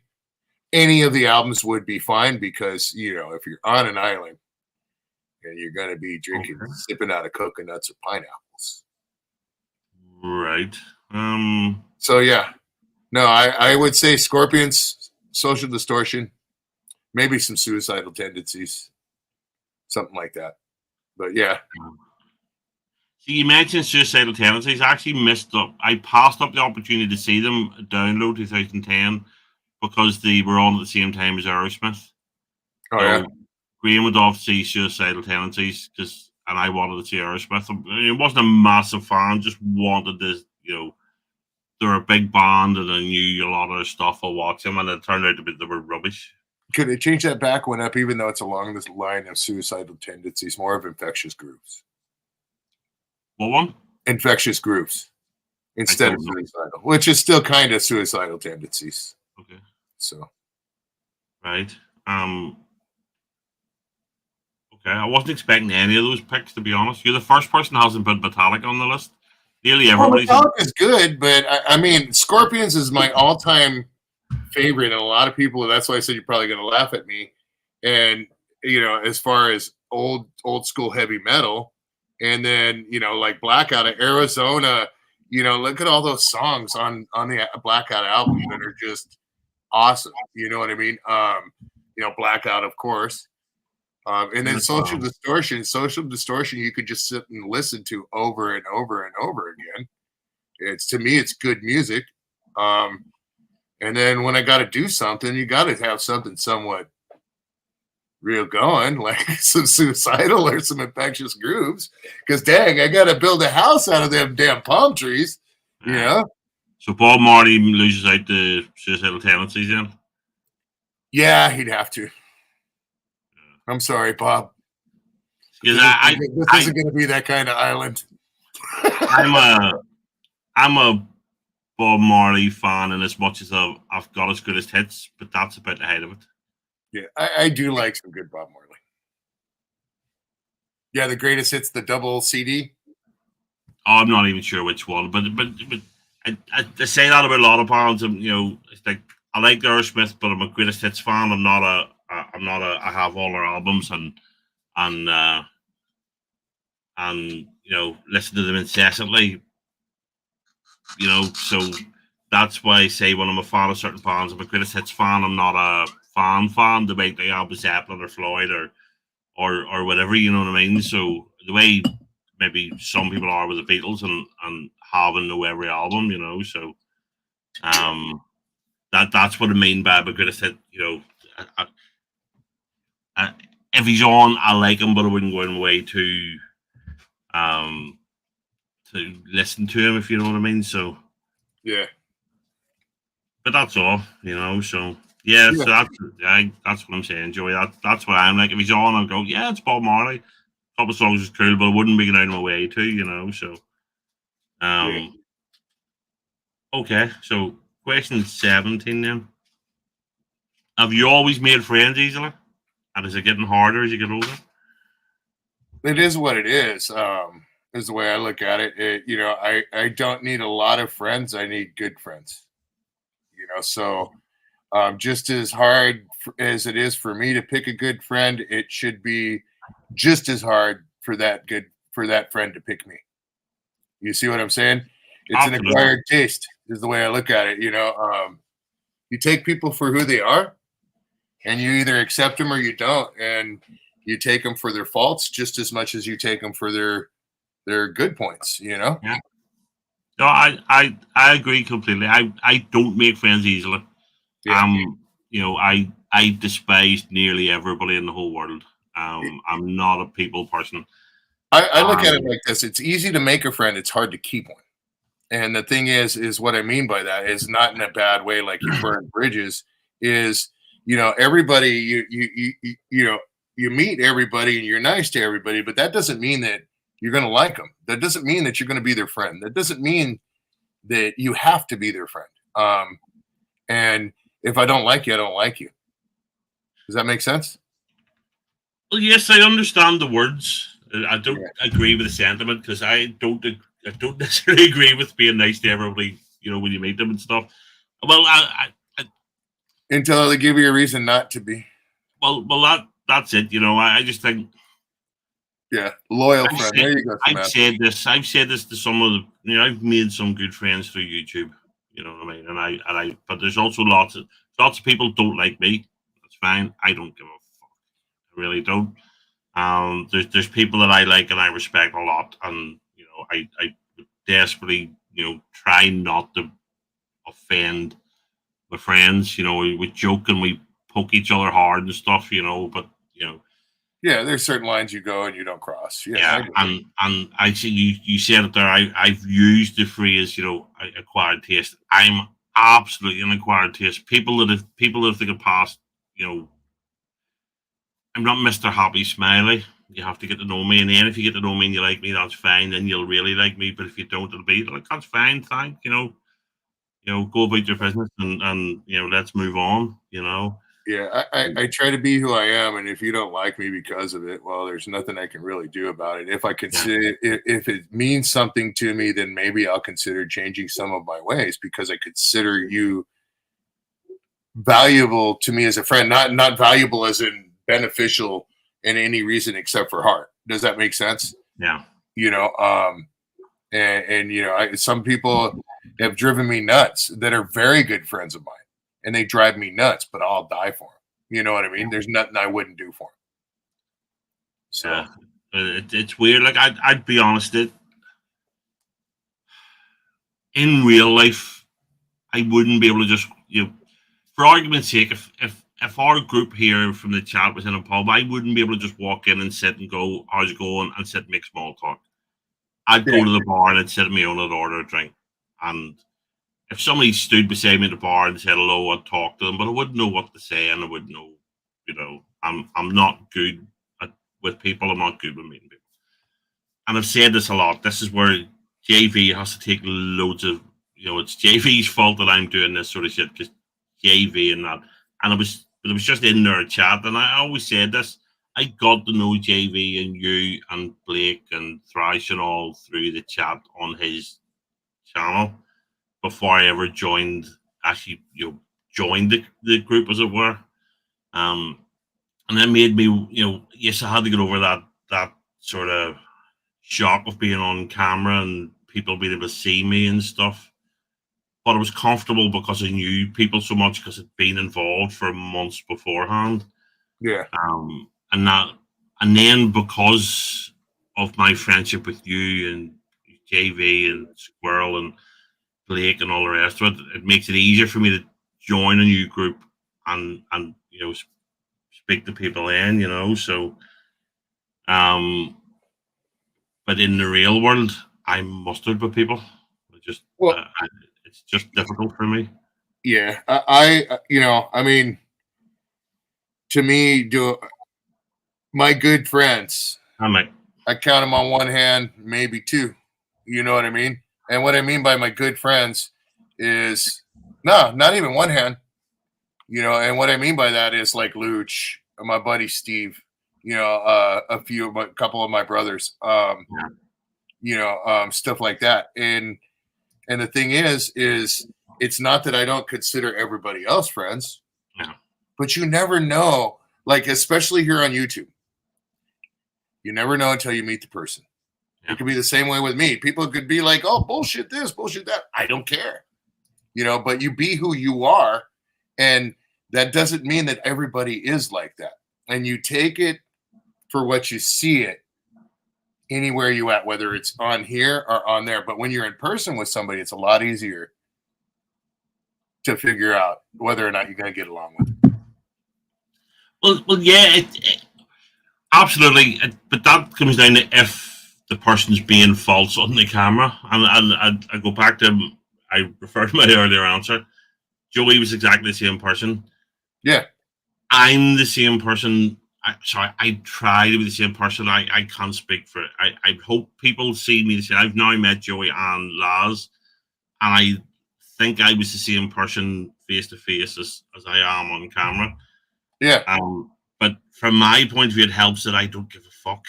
And I don't mean that I'm not being rebel without, I just genuinely, I'm too old now to change what I am. You like me or you don't. That's all. Yeah. Yeah. And I'm not gonna sit. It's the falseness sometimes gets me where people are sitting smiling and they're letting somebody say something stupid and that's why I jump in and go, because if we're all hanging out and you say something stupid, I'll be the first one to go, hold on a minute, wait, back that up, what the fuck did you say? Yeah. But see, there it goes back to friends again. Yeah. You know what I mean? And it's not being a dick, it's just friends calling each other out and going, but it's a comfort thing. But there's too many people who just sit and let somebody bullshit. Oh, I do this, I'm the greatest because of that, and and I believe this when they're not. They're being two-faced cunts. And that's yeah. So I get that. So it's difficult, but then I'll be honest. There's people here that I've reached to just because I needed to talk to somebody, and vice versa. And that's prime example. Somebody a while back, and I'm not going to say names, but I said something to somebody in confidence, and even though it was about something else, that person blasted me publicly and said, "Well, did you say this?" I'm like, yeah. It's like you got to be able to be who you are, period. And if you're going to be a friend, you also got to be able to say what you feel, whether or not they like it. You know what I mean? And like you just said that, you're going to say, whether or not you're joking with a friend or you see a friend trip, that's especially where you got to be blunt. Yeah. You see a friend tripping, you got to be blunt to help get them back up. And I'm sorry, some people don't feel that way. Luch has done it to me growing up. I look at Luch like my older brother. I've learned so much from him growing up where he's a few years older than me, and he don't agree with a lot of things, but he'll let me do them and then smack me in the back of the head, grab me by the scruff of my neck and say, look, dipshit. That's what a true friend is. Except you're about twice the size of Luch. You can easily just pick him up and throttle him. Yeah, we don't talk about that, though. Like I said, I'm no longer allowed to tase him, catch him on fire, stab him in the knee. In fairness, he probably can hit you in the balls easier than you can hit him in the balls because he's. Dude, you seen the one where we were out there? That was no lie. Where we was out there with George and all them, and he smacked me. Where he was talking and he just looked the other way and he got me. I didn't realize. I knew something might have been coming my way, but I wasn't positive. And the way he got me completely and took my legs out from under me. That was no lie. That was the truth. Yeah, that was funny. Okay. So question 18 then. Wow. What aggravates you the most? Wow. I'm pretty easily aggravated. So. Oh, I know. That's why I'm I mean,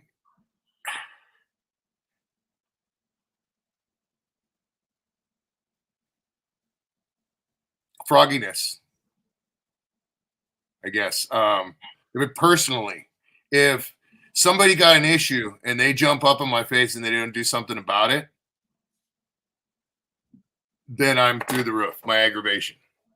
If you got something to say and you're up in my face and you say it and you don't do something about it, then you're a punk. You know what I mean? That's the way I look at it. And so I guess that's something that aggravates me the most. If you're going to man up and not hold yourself up to that line and try and man up all the way, then you're just a punk. I guess that's I don't know how else to say it. I understand that, but I'll be honest, I'm not a physical guy. I'm not one that's going to throw those. It's not even that. If you're gonna, if it's not even like taking a swing. Yeah. If you're going to get up and you're going to talk that smack, and you get up to somebody and you're up to them, and you better be willing to do what you need to do. Simple as that. And it's me as well. You know, I feel that way as too. If I got something to say to somebody, and I got that feeling, if I'm that passionate about something, I better be willing to go 150%. Period. So if somebody is real adamant about something and they don't go at it, then yeah, that aggravates me. Okay, so I'm trying to understand. So if you, for argument's sake, if you thought, right, that Irish prick's drinking way too much whiskey, I'm gonna have to say something, but I don't. Is that what you mean? No, I'm judgmental at that point if I sit there and think that. No, but no. For my say I was becoming prime example, like we said earlier. If somebody says, "Hey, you know, you're a bad parent, or you're this, or you're that," you better be willing to ride that out, because it's going to be an issue. Or if somebody says, "Hey, you're a bad person," this, or your work ethics, or this, or you this or that, something to put you down, and they can't sit there and they can't ride that. You see what I'm saying? And I'm not saying so much me, it's just in general. Somebody, you know, if you, like, a lot of people that start that stuff and then then they just go ahead and step back after it started. That aggravates me. Okay. So it's like somebody making a snowball for somebody else to throw. Yeah, fight your own battles. Fight your own battles. I guess, you know, I guess that's what I mean. Fight your own battles. Yeah, so they'll start around and they'll, all right, so. Yeah, fight your own battles. If you're going to start something, finish it. You know? Yeah, absolutely. I don't know, Sam, I like some of the drama, to be honest. I don't go look at it, but I will quite happily call somebody a cunt if they're annoying me, you know, so. But I understand it. This is a hobby. It is something for fun. It's not, like you said earlier, it's not a lifestyle choice. It's not a fucking business. Yeah.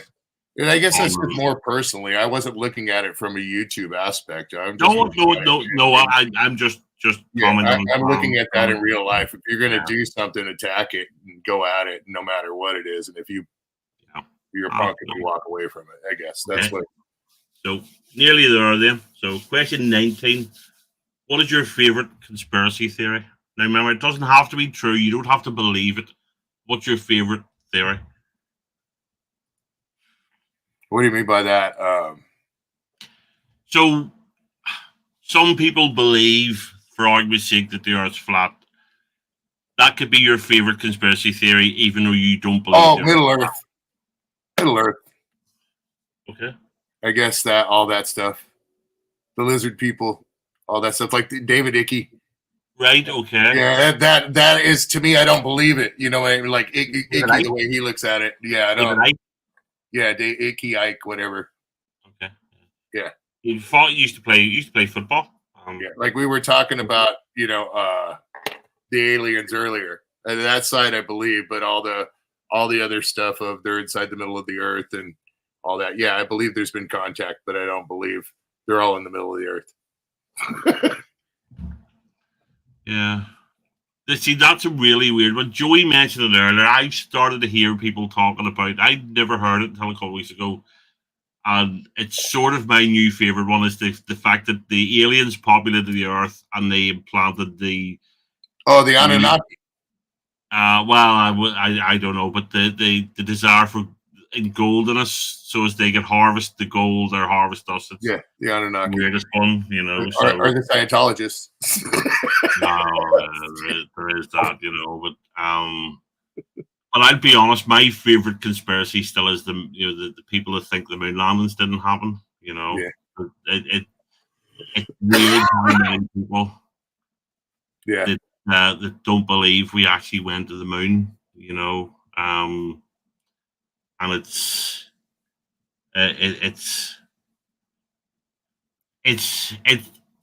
way up there, the most interesting one, you know, and it's been the people say that we haven't been. All the stuff you can't go through the Van Allen belt and all this here. It's been debunked by so many things. It's just, you know, it's weird, So, so yeah, David Icke is super intelligent, but super intelligent people do stupid things. So, and James Corden's a prick, but he's a good comedy writer. Just saying. But yeah, I'm never so glad to see somebody fuck off to America, just as we get rid of him. So, yeah, Scientology dudes, yeah, they are rating. Now there's an auditor, and I just unsubbed him recently, but I stumbled across it. There's a guy that stands outside the Scientology office in LA, and weird. Yeah, and he's literally just, and they hate him with a passion because he hates them, and he's standing. Well, he created quite the mob, didn't he?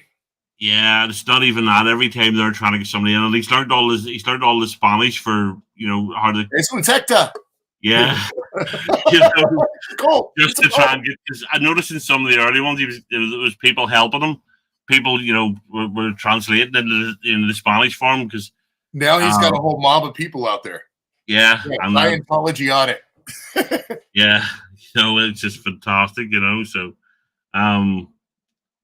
okay, so the last regular question then, 4+1. So, what's the one thing from your childhood that you regret your children not having or doing? Freedom. Okay. Yeah, the ability to be within whistling distance and not have to be worried about. Yeah, big time. Yeah. It it worries me that every single person has give the same answer. Yeah. Every single person. So it's back to that trust thing and the friendship and all that stuff too, when it comes down to it.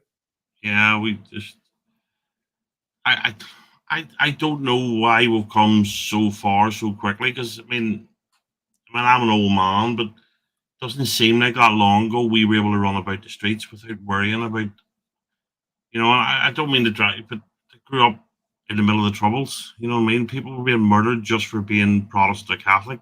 People were just getting into random areas and doing bad things, and there was bombs, and we never fucking worried about a thing. We were literally through out of the house at in the morning. Right now, fuck off, go play football, go up the fields, do whatever you're doing, come back at dinner time, and that was it. Yeah. And we made our own way to and from school. We didn't, and now when you look, the amount of parents that are driving, in big fucking SUVs, their kids half a mile to school. Oh yeah. And picking them up and all. Guilty. Yeah. Guilty. My son has his seat. Nobody else rides in it. That's his seat, and he knows it. It's his truck, and he knows that. He's like, very clear. It's his truck and his seat. Yeah, I understand. I'm not, I'm not necessarily. I'm not having to go with the parents, because it just depressed me how badly we've gone as a society that we can't, let kids go out and play and be kids. Like you say, can you imagine how many kids have just disappeared?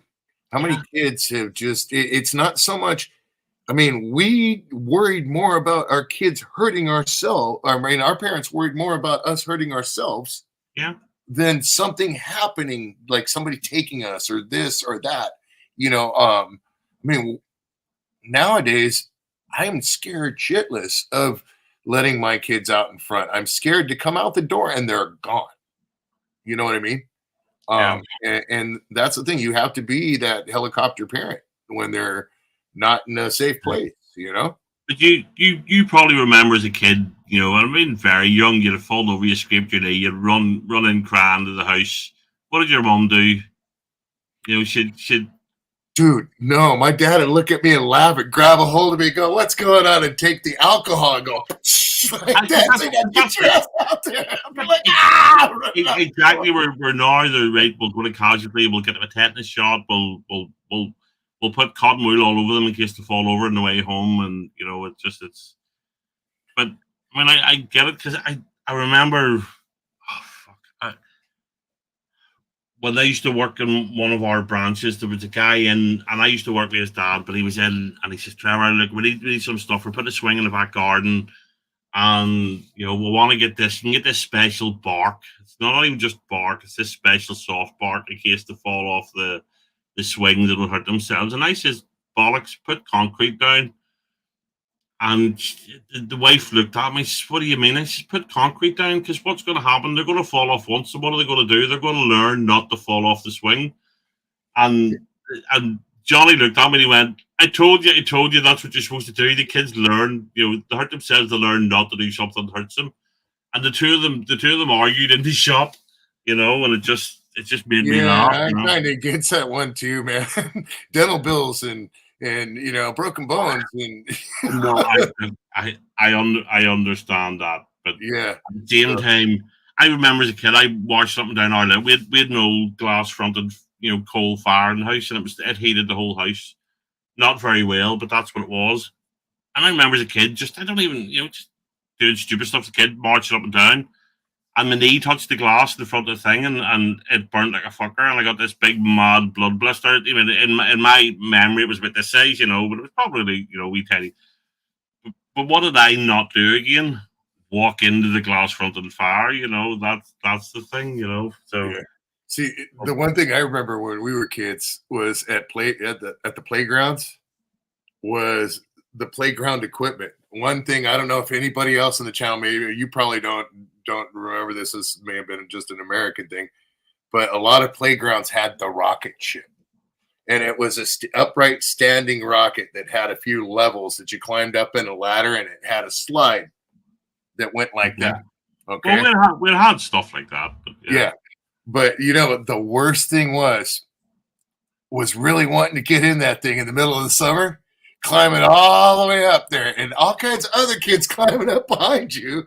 And this is that thing about talking about throwing people to get out of the way, remember? Yeah. And you get up to the very top and you go to sit on that slide, and it's so hot because it's 100 degrees, 102 degrees outside. And you talk about a whole bunch of kids climbing back down a ladder, dude. Yeah. But see, somebody posted on Twitter recently and made me laugh. Some of the old slides we had, and you're talking maybe 25, 30 foot up. And when you go up there, then you slide down. But there's no safety rails down the side. It wasn't enclosed. It was you literally the wee, like maybe you sides that were maybe 6 inches high. But nobody, you know, I can't say nobody, but very few people fell off them and hurt themselves. You know, but I understand that there's too many nutcases out there, so you have to look after them. At the same time, sometimes you have to let them be kids, and that means letting them scuff their knees, letting them, you know, I hear you. All the rest of it, you know. Yeah. So I'm kind of that way with my son. I was less that way with my daughter. Yeah. But I'm kind of more that way with my son. It's how you learn what to do and what not to do. You learn not to hurt yourself because it hurt, you know. Whereas if you don't let them experience all this shit, they're not going to learn. So, and I should note that Uncle Norway and Tex are naming one British show after another, but that was actually Tiswas with an S because it was This Is Saturday, Wake Up and Smile. So there was this Saturday morning thing called Tiswas, but it was an S, not a Z. And that's what it was. This is Saturday, Wake Up and Smile, which is what the Tiswas was. It was just a daft sort of show on a Saturday morning for kids where they used to pie people, and you know, it was just you know, silly, you know. So, and then they're talking about Green Killer as well, which was brutal at the time, you know. Anyway, right. So, last question. So the one we always finish, the +1. What is the single best piece of advice you can share with the world? Don't listen to me. Yep. Well, yeah, it's do you. You know? Okay. Yeah. Right. Yeah, I guess that would be yourself. Is that what you're saying? Do you? Yeah, be you. You know. But what if yourself is an asshole? It's your choice. Be you. Okay. Yeah, if you be who you want to be, man. Don't don't be other things that you other people want to direct you to be in life and tell you should do this throughout life. Be you. Go your own way. Do what you want to do. Don't settle. No, but you don't apologize. You work away. Yeah. You stick as many in as you want. No, that's fair enough because I can't disagree with that. It's there's too many fake, false people out there. Well, I'm not even saying in a fake or false way. Just stick true to you. If you're not happy with something, don't keep doing it. Like even work or whatever. I'm not saying walk away from whatever you're doing stupidly, but if you're not happy in life with what you're doing, figure out something you want to do. Be happy because the happier you are when you're doing something, the better off you are, right? Yeah, you'd like to think so. I'm just using that as an example. I mean, if you don't want to go outside anymore because of the daylight, well, don't go outside during the day. Just go outside at night. But just be you. Be true to you. Blake, set up the after show and put the link in the chat because we'll only be 5-10 minutes with you. Just a few questions from the chat. So, we'll be as long as we'll be. We're not. But I don't mean that. But stick up an after show. So,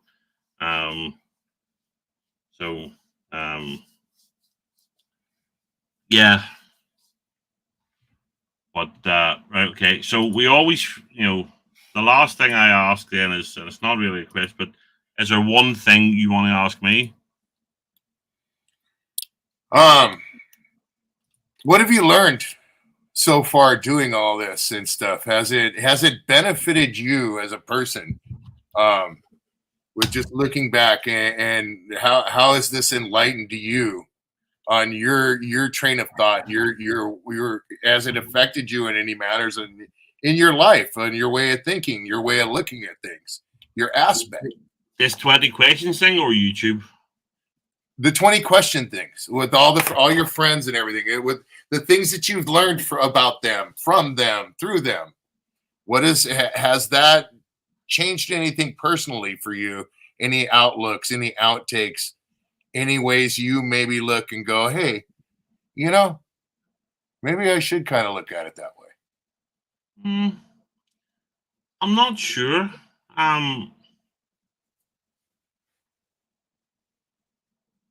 I don't know. I mean, one thing has it made you reconsider anything in your life? I mean, I'm not talking about change your life or anything, but kind of maybe look at something that you maybe looked at differently. No, I know what you're asking, but the thing is, I'm reasonably settled in my life. I know my boundaries. I know what I'm good at. Not an awful lot. I know what I'm bad at. There's loads of that. I'm not. I'm not looking to reinvent the wheel doing this, but I'll be honest. One thing I have learned is how much I've enjoyed it. I wasn't expecting it to be so much fun. I literally was just, truth be told, I was listening to BC. I was working one day from home and BC was throwing stupid question after stupid question at Angie because he likes to torture when they're live, and and it just because JV was starting to be busy Friday nights, and I've sort of missed the hanging out Friday nights, and especially with our group, with all due respect to I've mentioned the people on other panels, and I just put this thing down. I wonder if I could do this, and I sent Joey a message. He's like, if I want to try this, will you try it for me? And Joey went, yeah. Joey being Joey was good. Now he just went, yep. I tried it, and it sort of it hit a chord with a few people because there's regulars come back every week and watch it because and it surprised me how much people open up. Yeah. Right? Yeah, because we're just sitting. Because by the end of the day, I'm not doing this with people I don't know. I didn't know Spencer. Yeah. Truth be told, from Bristol. I'd watched a lot of his videos, but I'd never even spoken to him until about 2 minutes before we went live. But so I've learned that. I've learned I can talk to people. I just have to be in the right situation. That's what I was wondering. If you're learning, if you're coming out of your shell more, like you were talking about personally, if you would this interaction like this with people that you know and interviewing, would that help you like going into a bar, walking into a crowd of people? That's that sort of stuff. What have you learned? That's what I mean by it. See, I'm not so sure it would help me in the real world because the thing is, one of the things I've realized is I'm not very approachable because I always look angry. I'm not always angry, but I don't smile a lot. I had a boss that I fucking hated with a passion, and he hated me. He didn't like me for two things. He didn't like me because I was fat, and he didn't like me because I didn't smile enough. And I was working on a wee fucking in a branch in a real rough area, and it was very rough and ready. And you know, I'm not working at McDonald's. I don't need to be Mr. Happy Smiley. Have a nice day, all this here. You can fuck off. We're working in a builder's yard. Yeah. So people look at me and don't necessarily want to say hello because I look pissed off a lot. And okay, in fairness, I am pissed off a lot, but I'm not. You know, if somebody talks to me, I'm polite.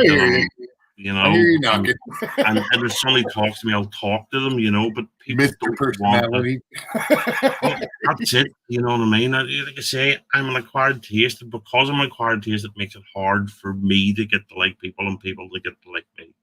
So I'm not sure this is going to help me in that situation. YouTube as a whole has. Yeah, that's what I was going to say. I would think and hope that it's a good step forward for you, breaking that ice. You know, but yeah, we all miss JV's lives, but JV's moved onwards and upwards in the world. You know, JV's too good for us now. Him and his perfect hair. You know, so yeah, and I am constant JV's listening. So we'll have a couple of questions, Mark. Man, you know, so okay, and some of Joey's are silly, but I'm still going to ask him. So yes. When was the last time you went dancing? Bro, this white boy ain't got no rhythm. Sorry. 2 left feet, man. Not going to happen. Okay. Look, when I was younger, I used to love good at dancing. I wasn't very good at it, didn't care. But I could skate, but I can't even skate with good rhythm.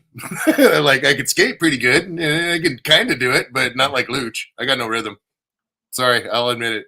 I always remember there was a line in some show. Sometimes I dance more than I like to admit, you know. And it's weird. I do catch myself sometimes in the kitchen because when I'm doing the dishes and stuff, I tend to put my wee Bluetooth speaker on the music, and I'll find myself just moving to the music without even realizing, you know. So now, are we talking about bopping the head and doing the mosh in the mosh pit? Well, not too long ago. But they said I've tendency for the arms to go out now, you know. No, I just went on through it. I need a bit of space. I'm too old for this shit. Yeah, just the arms go out, you know. So yeah, I get my. I know, but I'm too old to headbang now. I get dizzy and lightheaded too easily, you know. So, right, top tight guys, you almost went up the river, and how you get out of legal trouble.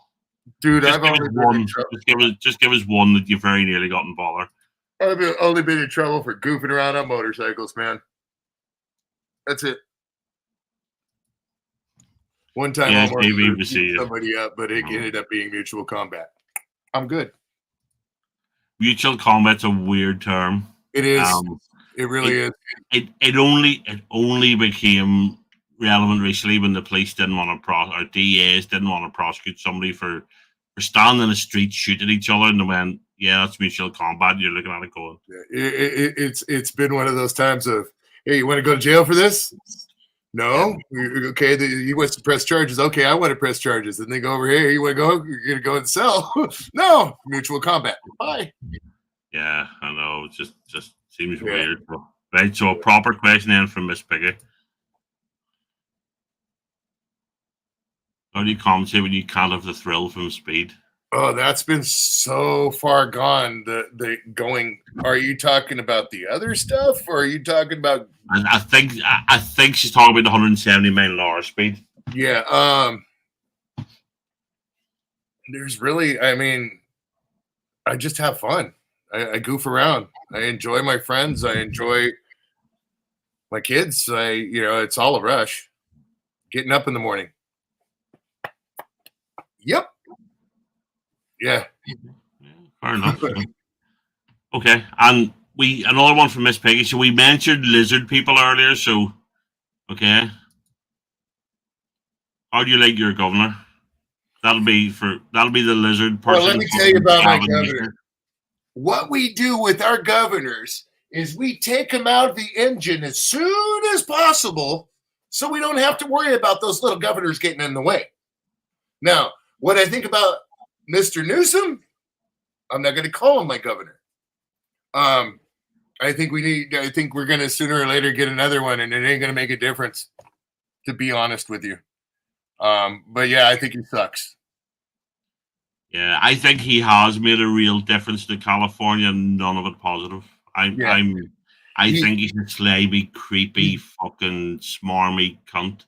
I think he's been a net negative to that state, and it worries me that he might, in 2024, be the leader of the free world. He is I've heard about that. Luch was telling me that, yeah, but I mean, hi guys, all I can say is welcome to California.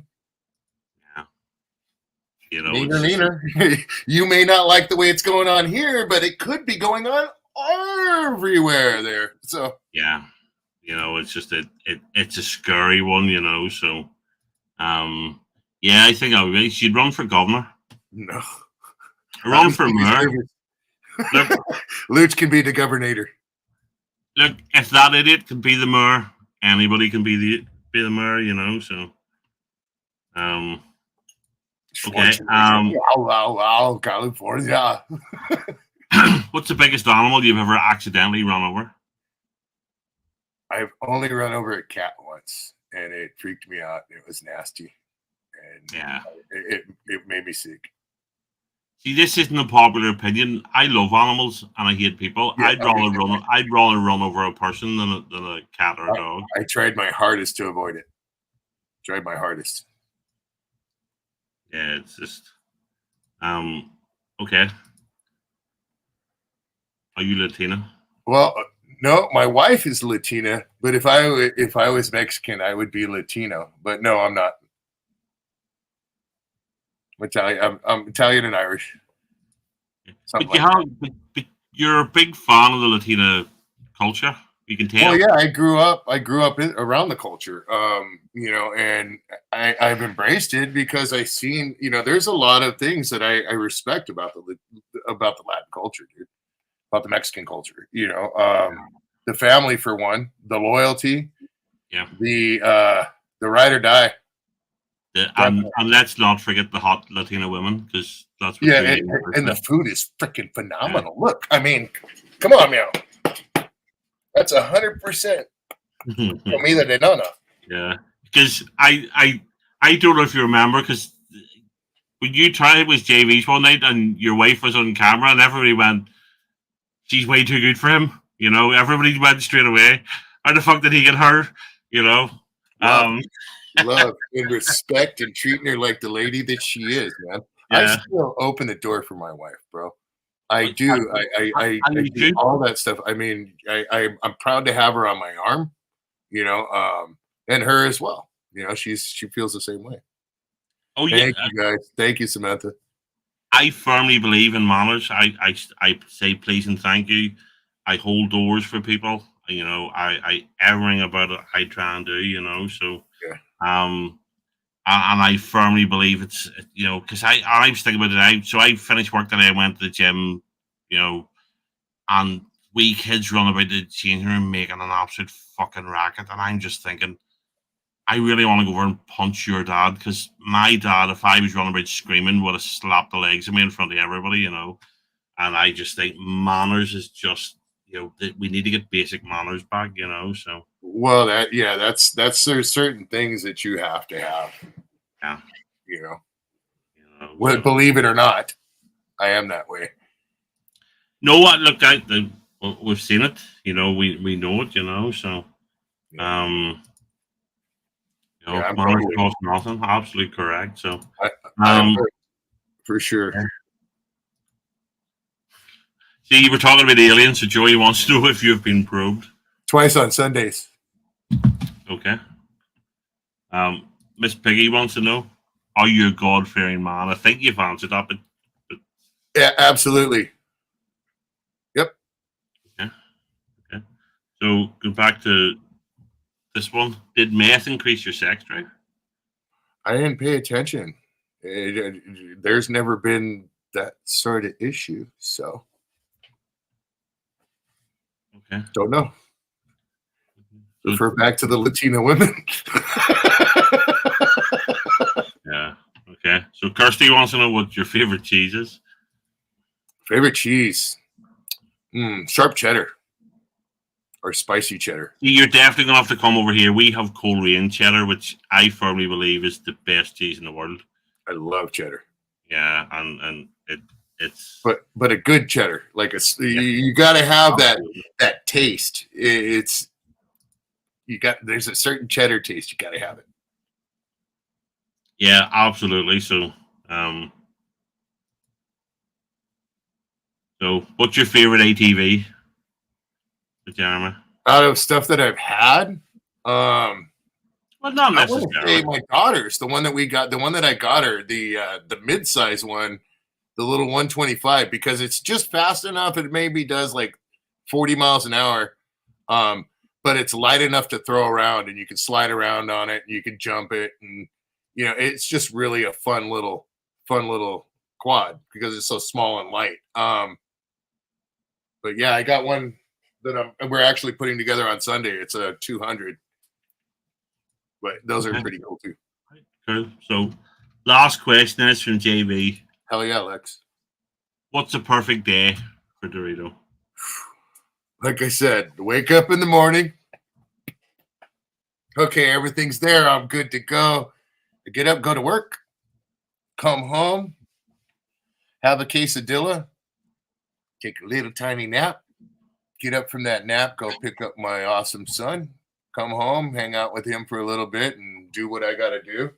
Either BS or listen to stuff and tinker or hang out with the kiddos, and then see my wife when she comes home, and then go to bed all in one piece with the house nice and warm and comfortable and locked up and safe. That's the absolute perfect day. Cool. Prosperous and safe. Fun. Oh, absolutely. Absolutely. So I did say that was the last one, but Joey and Uncle Lawie have put a couple of quick ones in just before we go. What's the guest I had he liked the most, and who would he like to see me get on the show? Ooh. Mr. Tommy Chong, I would say, was my favorite. And we've talked about who I might like to see you get on the show. But besides that, I would like to see, I don't know. I'd like to see Cheech up there. Because you got Tommy Chong. Yeah. Yeah. Yeah. Blake's got a question for you there, Captain. Okay. Absolutely. I don't care. People can kill whoever they want as long as it's not me. For a fiend. Right, so the last one then. So where do you see yourself in 5 years? Seeing my daughter graduate. Still working, still going. Still the steam on through. Doing the same old and enjoying it. I don't plan on stopping till I'm not able to go anymore. So, yeah, I plan on hopefully being in a better place than I am now. And I'm not complaining where I'm at. But you always hope to progress, right? Absolutely. So. Onwards and upwards, really, then? Yep. Glad you made it, Sam. Yes, Dorito does rock. Thank you, Blake. Who the heck is Uncle Nobby, anyways? I'm not sure where he's started. He's been around for a couple of weeks. He's from Scotland, so you'll have to visit him to see the castles. How are you doing, Uncle Nobby? What's happening? So that's us. So the first thing, obviously, is Dorito. Thank you very much for doing this. No, thank you, bro. Thank you for having me up and have me open up a little bit. Yeah. I said it earlier. I'm always surprised how much people, there's never any pressure for people to open up, but so thank you for doing it, and thank you for everybody in the chat. I'm not going to try and name everybody because I'll end up just missing somebody and forgetting them. But Crazy Ann. Thank you, everybody. I don't know who's doing the after show, but we'll see what happens. We're going to hang out in private for a wee bit, as always. So just so thanks, everybody. Next week I have Eric from Thomas Metal on, which will be interesting because I don't know Eric that well. I've talked to him. The only thing we know is he's not allowed to sing the Omegle song. For two reasons. It was really, really, really bad, and now Omegle's cancelled. It doesn't mean anything, but he's a really, really good guitarist. And he's got his is it Bloodstock, you call his band, so that'll hopefully be an interesting one. So thanks, everybody, and I'll hopefully see some of you next week. Okay. Thanks, guys. I hope I hope you enjoyed the show. Creative show. Have you anything to shout out? Have you anything coming up you want to tell people about? Luch is coming down this weekend. We're probably he's supposed to be down this Sunday. We're going to probably do a live stream. We're going to put together a quad. We're trying to get other stuff going. I've been real busy working, putting a whole bunch of different stuff together. So I'm hoping to get some videos up. Nice, JV. I just got like 6 of them, but I want to get up to 10 and then edit them and then put them all up in an every other day fashion. So thanks for everybody still staying subscribed. Right. Brilliant. Thank you. Dorito, thank you, everybody else. So, and at that point, we're going to end the stream. So, thanks very much, everybody. Good night, and we'll see you around.